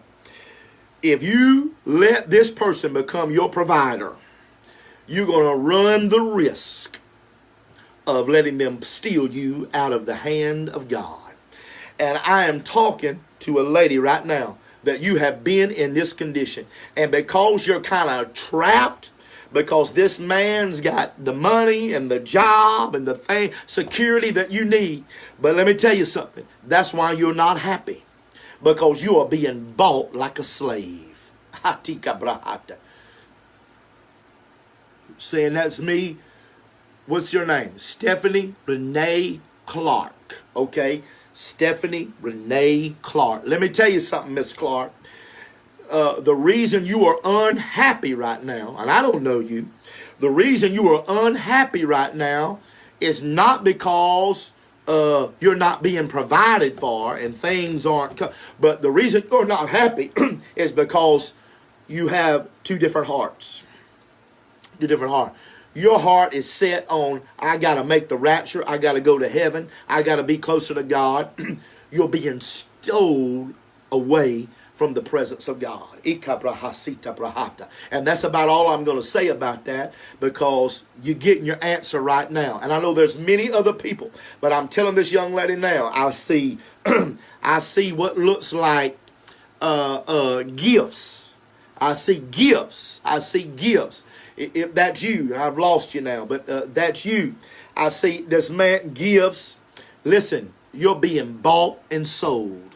Your eternal soul is being bought and sold. But the Lord said, if you will put Him first, He will supply the needs. Now, I may be talking to you right now, but I'm about to give a word to somebody. The Lord said, if you will stop being bought and sold. Am I talking to you? Stephanie Renee Clark. She said, I am. I see gifts. I see things bought. I see clothes. I see clothes. I see like jeans, and I see apparel bought for you. Just acknowledge. You can say I'm wrong if I'm wrong, but I mean, it's hard to prophesy like this, but I'm still getting it. God's the same. I see items. I see items. I see items. I see apparel. I see clothing. I see things. I see things paid for. You agreeing with me? And I'm seeing like a pair of jeans. It keeps coming for me, and jeans, and I see some kind of a bill that got paid, something, and that's great. That's wonderful. That's amazing, and we thank God for that. But the Lord told me to tell you something. Okay, there it is. The Lord told me to tell you something, that if you will turn to Him, He's going to show you how to get out of this, and He is going to show you how He can supply your needs. There is a position. I'm going to prophesy something to you, ma'am. I'm going to prophesy this to you right now, and I'll move on. There is a position for you. I see you in a job place. I don't know if you're working now, but you're not working at the place I'm talking about. You're either not working or you're not here, because I see you with no income, so you're probably not even working. But I see you in a place where God will place you, where God will put you, and I see the favor of God swirling over your head and a dollar sign over your head, moving over your head. Well, ma'am, I'm not that good, am I? Only the Holy Ghost can be that good. And what did I say? There's a man, there's a woman that you don't know if you should marry this man. He's buying gifts and buying things and doing, and you're in a job situation. But God, here it is. You've been pondering a long time. Well, you got an answer tonight, and you don't have to obey me. No, but I want to. Well, let me tell you what. You're going to go to work. You're going to go to work. I'm going to give you some instructions right now. You start praying with us when I start praying prophetic prayers in a minute and thanking God. And then the Lord told me to tell you this, and I got to move on. The Lord told me to tell you, begin to pay attention to where He tells you to go put the application in at. Be very sensitive. You're going to be drawn to some places. You're going to be drawn to some places. And you haven't sought after this in a while, but you're going to connect, and it ain't going to be the application. It's going to be the spiritual application of obeying it, and God is going to connect you to a place, and you're going to get a great job, and He's going to move you out of a situation that could blow up and wreck your soul in the name of Jesus. This thing's on me tonight, folks. This thing's on me tonight, folks. There's somebody, you got some kind of a skin disorder. I'm seeing what looks like a rash, but you got something like a hive or something coming on you. There's going to be a healing virtue that's going to start flowing here in just a moment. I got to get some worship back going. If you having some kind of a hive or some kind of a rash, I don't care if you got shingles. We're gonna pray specifically, but God's going to heal it all. But if you're having some type of a rash, some kind of a skin disorder, if it's eczema, whatever it is, you're about to be healed, and I'm going to prophesy to you. You're going to go to bed with it one of these nights. You're going to wake up one of these mornings, and it shall be gone in the name of Jesus. It shall be gone in the name of Jesus. And here's what I want you to do. If you're having a rash or a skin disorder or a hive or a shingle or whatever it is, I want you to do this. Type yes. Just type yes. Lay your hand. Okay, Amber says she's having something like this in her scalp. Cirrhosis. Okay, there it is. And somebody else having something like cirrhosis. But look, I want you just to type yes. Here's another person. Got a rash disorder. Just put yes, because, I don't want to get graphic. I don't know how to say this. My wife's on here. She's got better words for this stuff than I can. But you're having a problem in a private place, and there's a rash or something. You're worried about it. When I start praying right now in the name of Jesus, the Holy Ghost is going to come up on you. And this thing is going to be driven off of your body. You can reach out to us and let us know, because I know this. You're going to go to bed with this tonight, sir, ma'am. You're going to wake up with it either in the morning or the next couple of days. And it's going to be gone. It's going to be disappeared by the glory of God. Just type yes, that's me. And then raise up both your hands right now and receive what God's doing. I speak healing over you right now. There's somebody else, you're on a job. You're working a job. You don't know if you should quit that job and take another job. You don't know. It's something going on about a transfer, about transferring job to another job. Something about a job, about leaving one, going to another, and you don't know if to do it or not. If that's you, just put an exclamation point. Just put it, because you've been saying, God, I don't know if I should go after this or not. Just put an exclamation point. Just exclamation point. Exclamation. Exclamation. God is about to make an exclamation, an explanation, and show you that he will order your steps. You're about to move into the right job at the right place at the right time. You've been worried about it. You don't know if to make this move because of uncertainties. You're not sure yet. Okay? If that's you, just put an exclamation mark. What does it look like? It's the one on your computer, like something like that, right? Listen to me. God is going to open that door, but he told me to tell you, it is going to come by him shutting a door. I need to tell you, don't be afraid when he shuts a door. He is going to shut a door. Shawana Thibodeau, I know you. She said it's her daughter, and we'll believe for her right now too. Douglas Belmore, exclamation mark. Put an exclamation mark if that's you, what I'm talking about. You're talking, you got an opportunity to leave and go to another job, but something, here's what I'm telling you. If it's God, here's what God told me to tell you. If it's God, for those of you that's, because some it's a yes and some it's a no.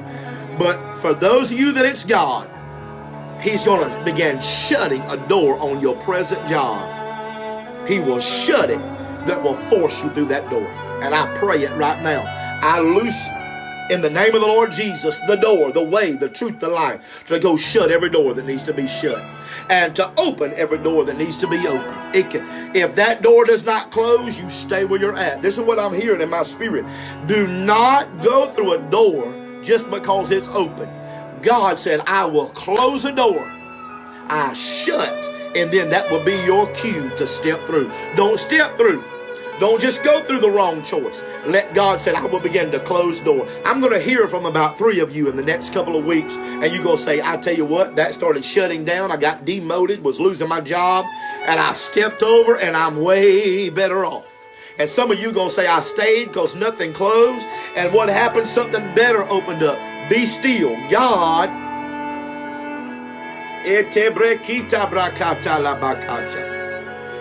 I see a man, you were making big money.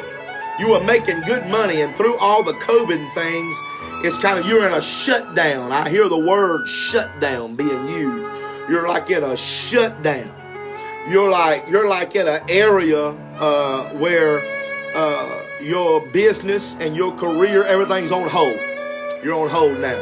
You are making good money. If you're dealing with some of that, you're on here live right now, put a $sign. I'm talking especially to a man right now. You were making good money, and due to all this, you've had a setback.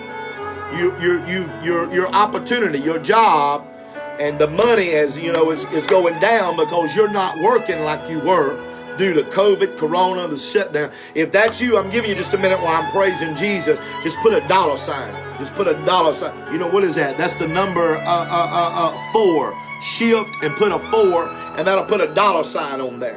Because that's what I'm seeing tonight. I'm seeing God is about to make a way that you're about to head back to work. You're about to go back in to the field. Something's about to open back up for you that's not going to open back up for just everybody else. There it is. I see it. Wesley, whoever you are, I speak it over you. And Gage, some of you may be, I don't know, but especially if you're in the South, or maybe you're working we're in the oil field. If you're in the oil field or in like the petroleum industry or something like that, or if you got a husband that was or whatever, listen to me. The name of Jesus right now. Eke brahata brakasiti. Eke tabrakasata brakasata lahaya. I got to do something here. Ele baba bahasataha. Italabakasita brahaya. Robokoshika brahati alabahaya. The Lord is about to present a new opportunity to you, sir. Michael Hall, Scott Hall. It's going to happen for you. If you'll worship God with me right now and believe what I'm about to speak to you, and within the next 3 to 4 weeks, the Lord told me to tell you something, especially if you're in the oil field or something down south. Do not wait to go back to work. Take the opportunity that's about to come to you. It is of the Lord. And I'm talking especially to somebody in the oil field. Maybe you got laid off of a rig or out of the oil field or a land rig or something down south. If you've been laid off, the Lord said, do not wait. Continue to wait on that job forever. There is going to be an opportunity that's going to open up. God's going to get you out of there because it's too unstable. It's too unstable. It's too unstable. And if I'm speaking to a man, your wife has told you this. She has said, you got to get something more stable. You make big money, then you don't make no money. You make a lot of money, then you lose. But Jesus, folks, going to supply all needs according to your riches and glory. If you need a healing in your body right now, the spirit of prophecy is on me tonight. My God, have mercy. I'm speaking to ministries and pastors' wives. There's somebody on here, you're a pastor's daughter, son, kids. You can talk to me or you can holler at me later. This will be one of the last things I do before I pray for the sick. There's some pastors' kids on here. Your father's not necessarily on here, but you're on here. You listening to me, whether now in real time or later. And your church has been going through a time of upheaval. You've been going through an upheaval. Your church, your father's church. I want you to stand in proxy right now. I want you to stand in the gap for your mama, your daddy, the church right now. There is coming an exodus out of that church. God is going to remove some people out. But when these move out, God is going to replenish. And I'm speaking to you. You can, if you don't want to embarrass your daddy, whoever, but listen to me. You can reach out to me privately in a moment. But I'm speaking. I see a young lady. Your daddy is a pastor. If that's you, just type me. Just put me if you want to. And I know this is kind of putting it out there. But if you, I see Kayla McMurray, and I know you. I know Kayla McMurray. I know your daddy. And it very well is you as well. I'm speaking, and I did not know Kayla McMurray was on here. Now, you guys stay with where I'm at, and I'll catch everything else later. Just put me. I'm speaking to a lady, a young lady. Your daddy's a pastor, and you're fighting hell in that church. Here's what God told me to tell you. Let leave what must leave. Let go what must go. There is going to be a leaving, and you must agree with what God is separating. You must agree with it quickly and let it go. Shikabrahata. Let it go. And the Lord said, when that thing is removed, a greater thing is coming. A greater thing is coming. Let go what must go, for the greater is coming in the name of Jesus. I speak over your lives right now. I speak right now. If you got sickness or pain in your body right now, in the name of Jesus, you got neck problems, you got eye problem, back problem, all that, whatever it is. And I saw some of you put it on here. Stretch your hands up. I pray over you, Anouk. I pray over India right now. I speak over the nation of India. Anouk, I'm going to give you a word right now. There are a lot of false teachers in India, and they disturb you. But the Lord told me to tell you, preach the truth and do not worry about them. For no man can speak in the name of Jesus and take him lightly. So the Lord said, do not worry about fighting false brethren and false doctrine. Preach the truth, and the Lord is going to give you revival in the name of Jesus.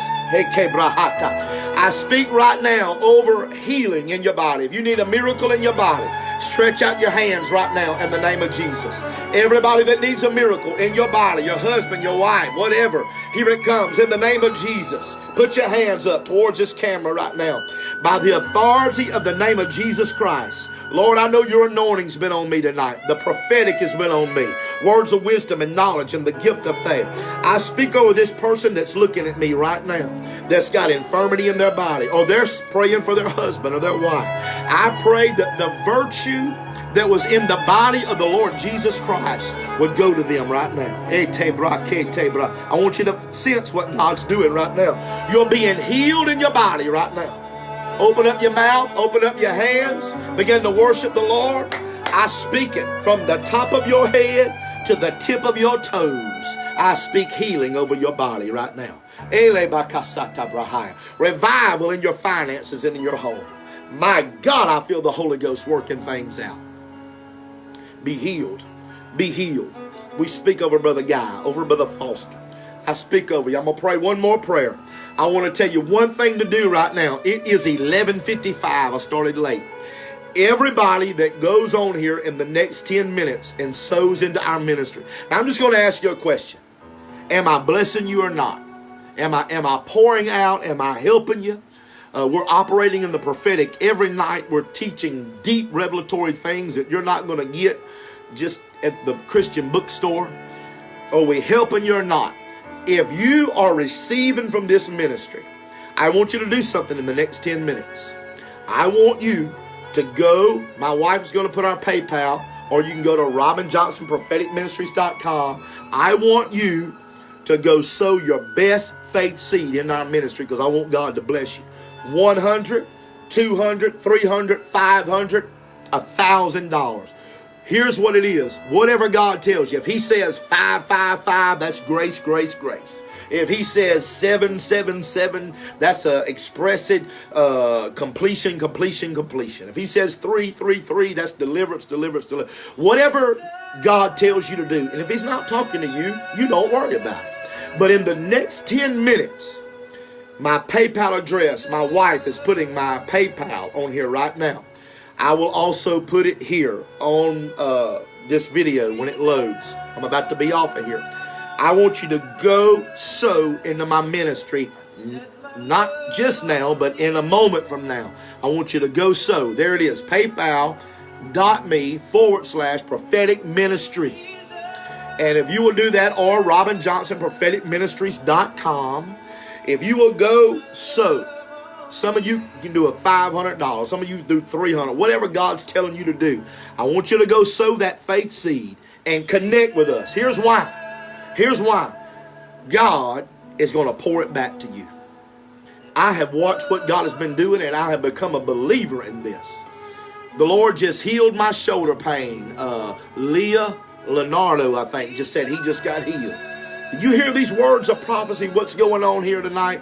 This is powerful. Just keep throwing it up, Lisa. You see my wife, Lisa B. Johnson. She's steadily putting it. So it's steadily coming across. You can scroll and hit it. The PayPal address. We can also take Zelle payments, messenger payments, whatever we take, Lisa. Post office box. But I want you to do it now in about the next 8 minutes. And here's why. I'm going to get up from here, and I'm going to get me something to drink, and I'm going to walk up and down in this little evangelist quarters. I'm going to take my phone, and I'm going to look at the people that give when I get off of here, and I am going to pray and speak your name to God, that the windows of heaven will open up for you, like all of these people have been telling me day in and day out. Thank you. Now, I'm gonna take just a moment to tell you I love you. But the next thing for you to do, and if you don't feel this, you don't worry about it. I'm just trying to show you how to connect with our ministry, to sow in the prophetic, and when you do that, something powerful happens. So if you're receiving from this, what does it feel like? There it is. Zelle payments are done at my email address, revmano.com. Lisa's going to put my post office box on there as well. Post office box, you can do it that way, but we prefer, so I can see it tonight, go to my email, go to my PayPal address or my website and donate there online so we can see it. Because I just want to pray over you tonight. I want you to get ready to go do that right now. Folks, God is working a work here tonight. Do you feel it? Do you sense what I sense and feel that God has done here tonight? There's some powerful things happening. We're going to hear powerful reports. Let me hear your voice. I love y'all. Get ready to go give in the next 5 minutes. When I get off of here, I'll give you time. I'm going to be praying, calling your name. I thank you for your giving. Yes, I have Zelle, Cynthia. Lisa put my email address. Just use my email. revmano@aol.com is my Zelle page. PayPal. Robert Johnson, propheticministries.com. That's the best. I don't know if you can see it. It's behind me. You can see that behind me. Just go there and you can go right. It links to my PayPal. I love you. I appreciate you guys so much. I thank God that you tuned in with me tonight. Can you see it now?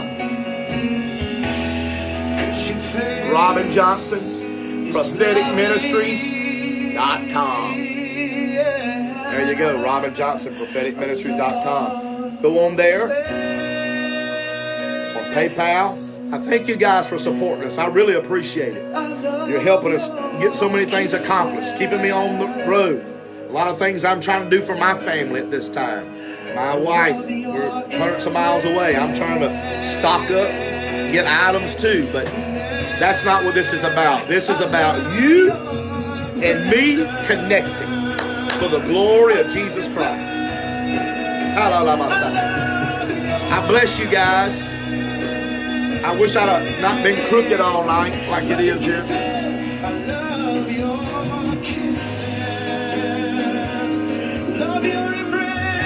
Hallelujah, Jesus. I love you. Thank you, Linda Forum. Thank you, Frank. Thank you, Frank. God bless you, Carl. I love you, Felicia Powers. Appreciate you supporting my ministry. God bless you. Chase. Our Lord, I feel the Holy Ghost here. Bless you, Audrey. All of you guys. Jeremiah Beeson, I love you. I've been praying for you, buddy. I've been praying for you, Jeremiah. I'm praying for all of you guys. I love you all so much. Thank you for your help. Thank you. Connect with me. Let's take this gospel of Jesus Christ. I'm my beloved's beloved. Jesus, hallelujah, God. You are mine, Lord. Oh, hallelujah to God. I love you, Courtney. I love you, Krista. I love you, Neil. Drew, thank you. Thank you. I love y'all so much. Go sow and give right now. When I get off of here, I'm going to pray for you. I'm headed to pray for you. I'm getting me a drink. I'm going to give you about 5 minutes after I shut this video off. I'm going to thank God for what He done tonight. And then I'm going to start scrolling through it, praying. Pray over every giver. Whatever it is. Whatever God tells you. 200, 300, 500, 1,000, 5,000. It doesn't matter. What God's going to do is multiply and connect us. God is multiplying. God's multiplying. I love y'all. I love y'all. I'll see y'all next week. I'm sorry it's so late. I had a late start. Appreciate y'all. I love every one of you. I love y'all. Praise God. Did he just say his bank account is breaking records? Jeremiah said his bank account is breaking records of $230,000. He sent me a good offering last week. Jeremiah sent me a good offering last week, and he said his bank account is rolling $230,000 a month. And that's God just blessing him, and he's a precious guy, and God wants you to have the best, and that's what God's doing. If you learn how to sow, God can do it, folks. God is doing it. And what you're getting here, what we're doing, we're raising up an army. Hey, I love y'all. Lisa, continue to put it on there. I'm going to go pray for you guys. I'm going to pray for your businesses. I'm going to pray for your homes, your marriages, your finances. If you give, PayPal, Robin Johnson Prophetic Ministries, we're going to just take some time and go pray for you before I go to bed tonight. I love y'all so much. I appreciate you. I love you. Next week's going to be powerful. We're going to be exposing the Illuminati and the Boule and the Prince William Hall and all this Antichrist organizations. I love y'all. See you next time.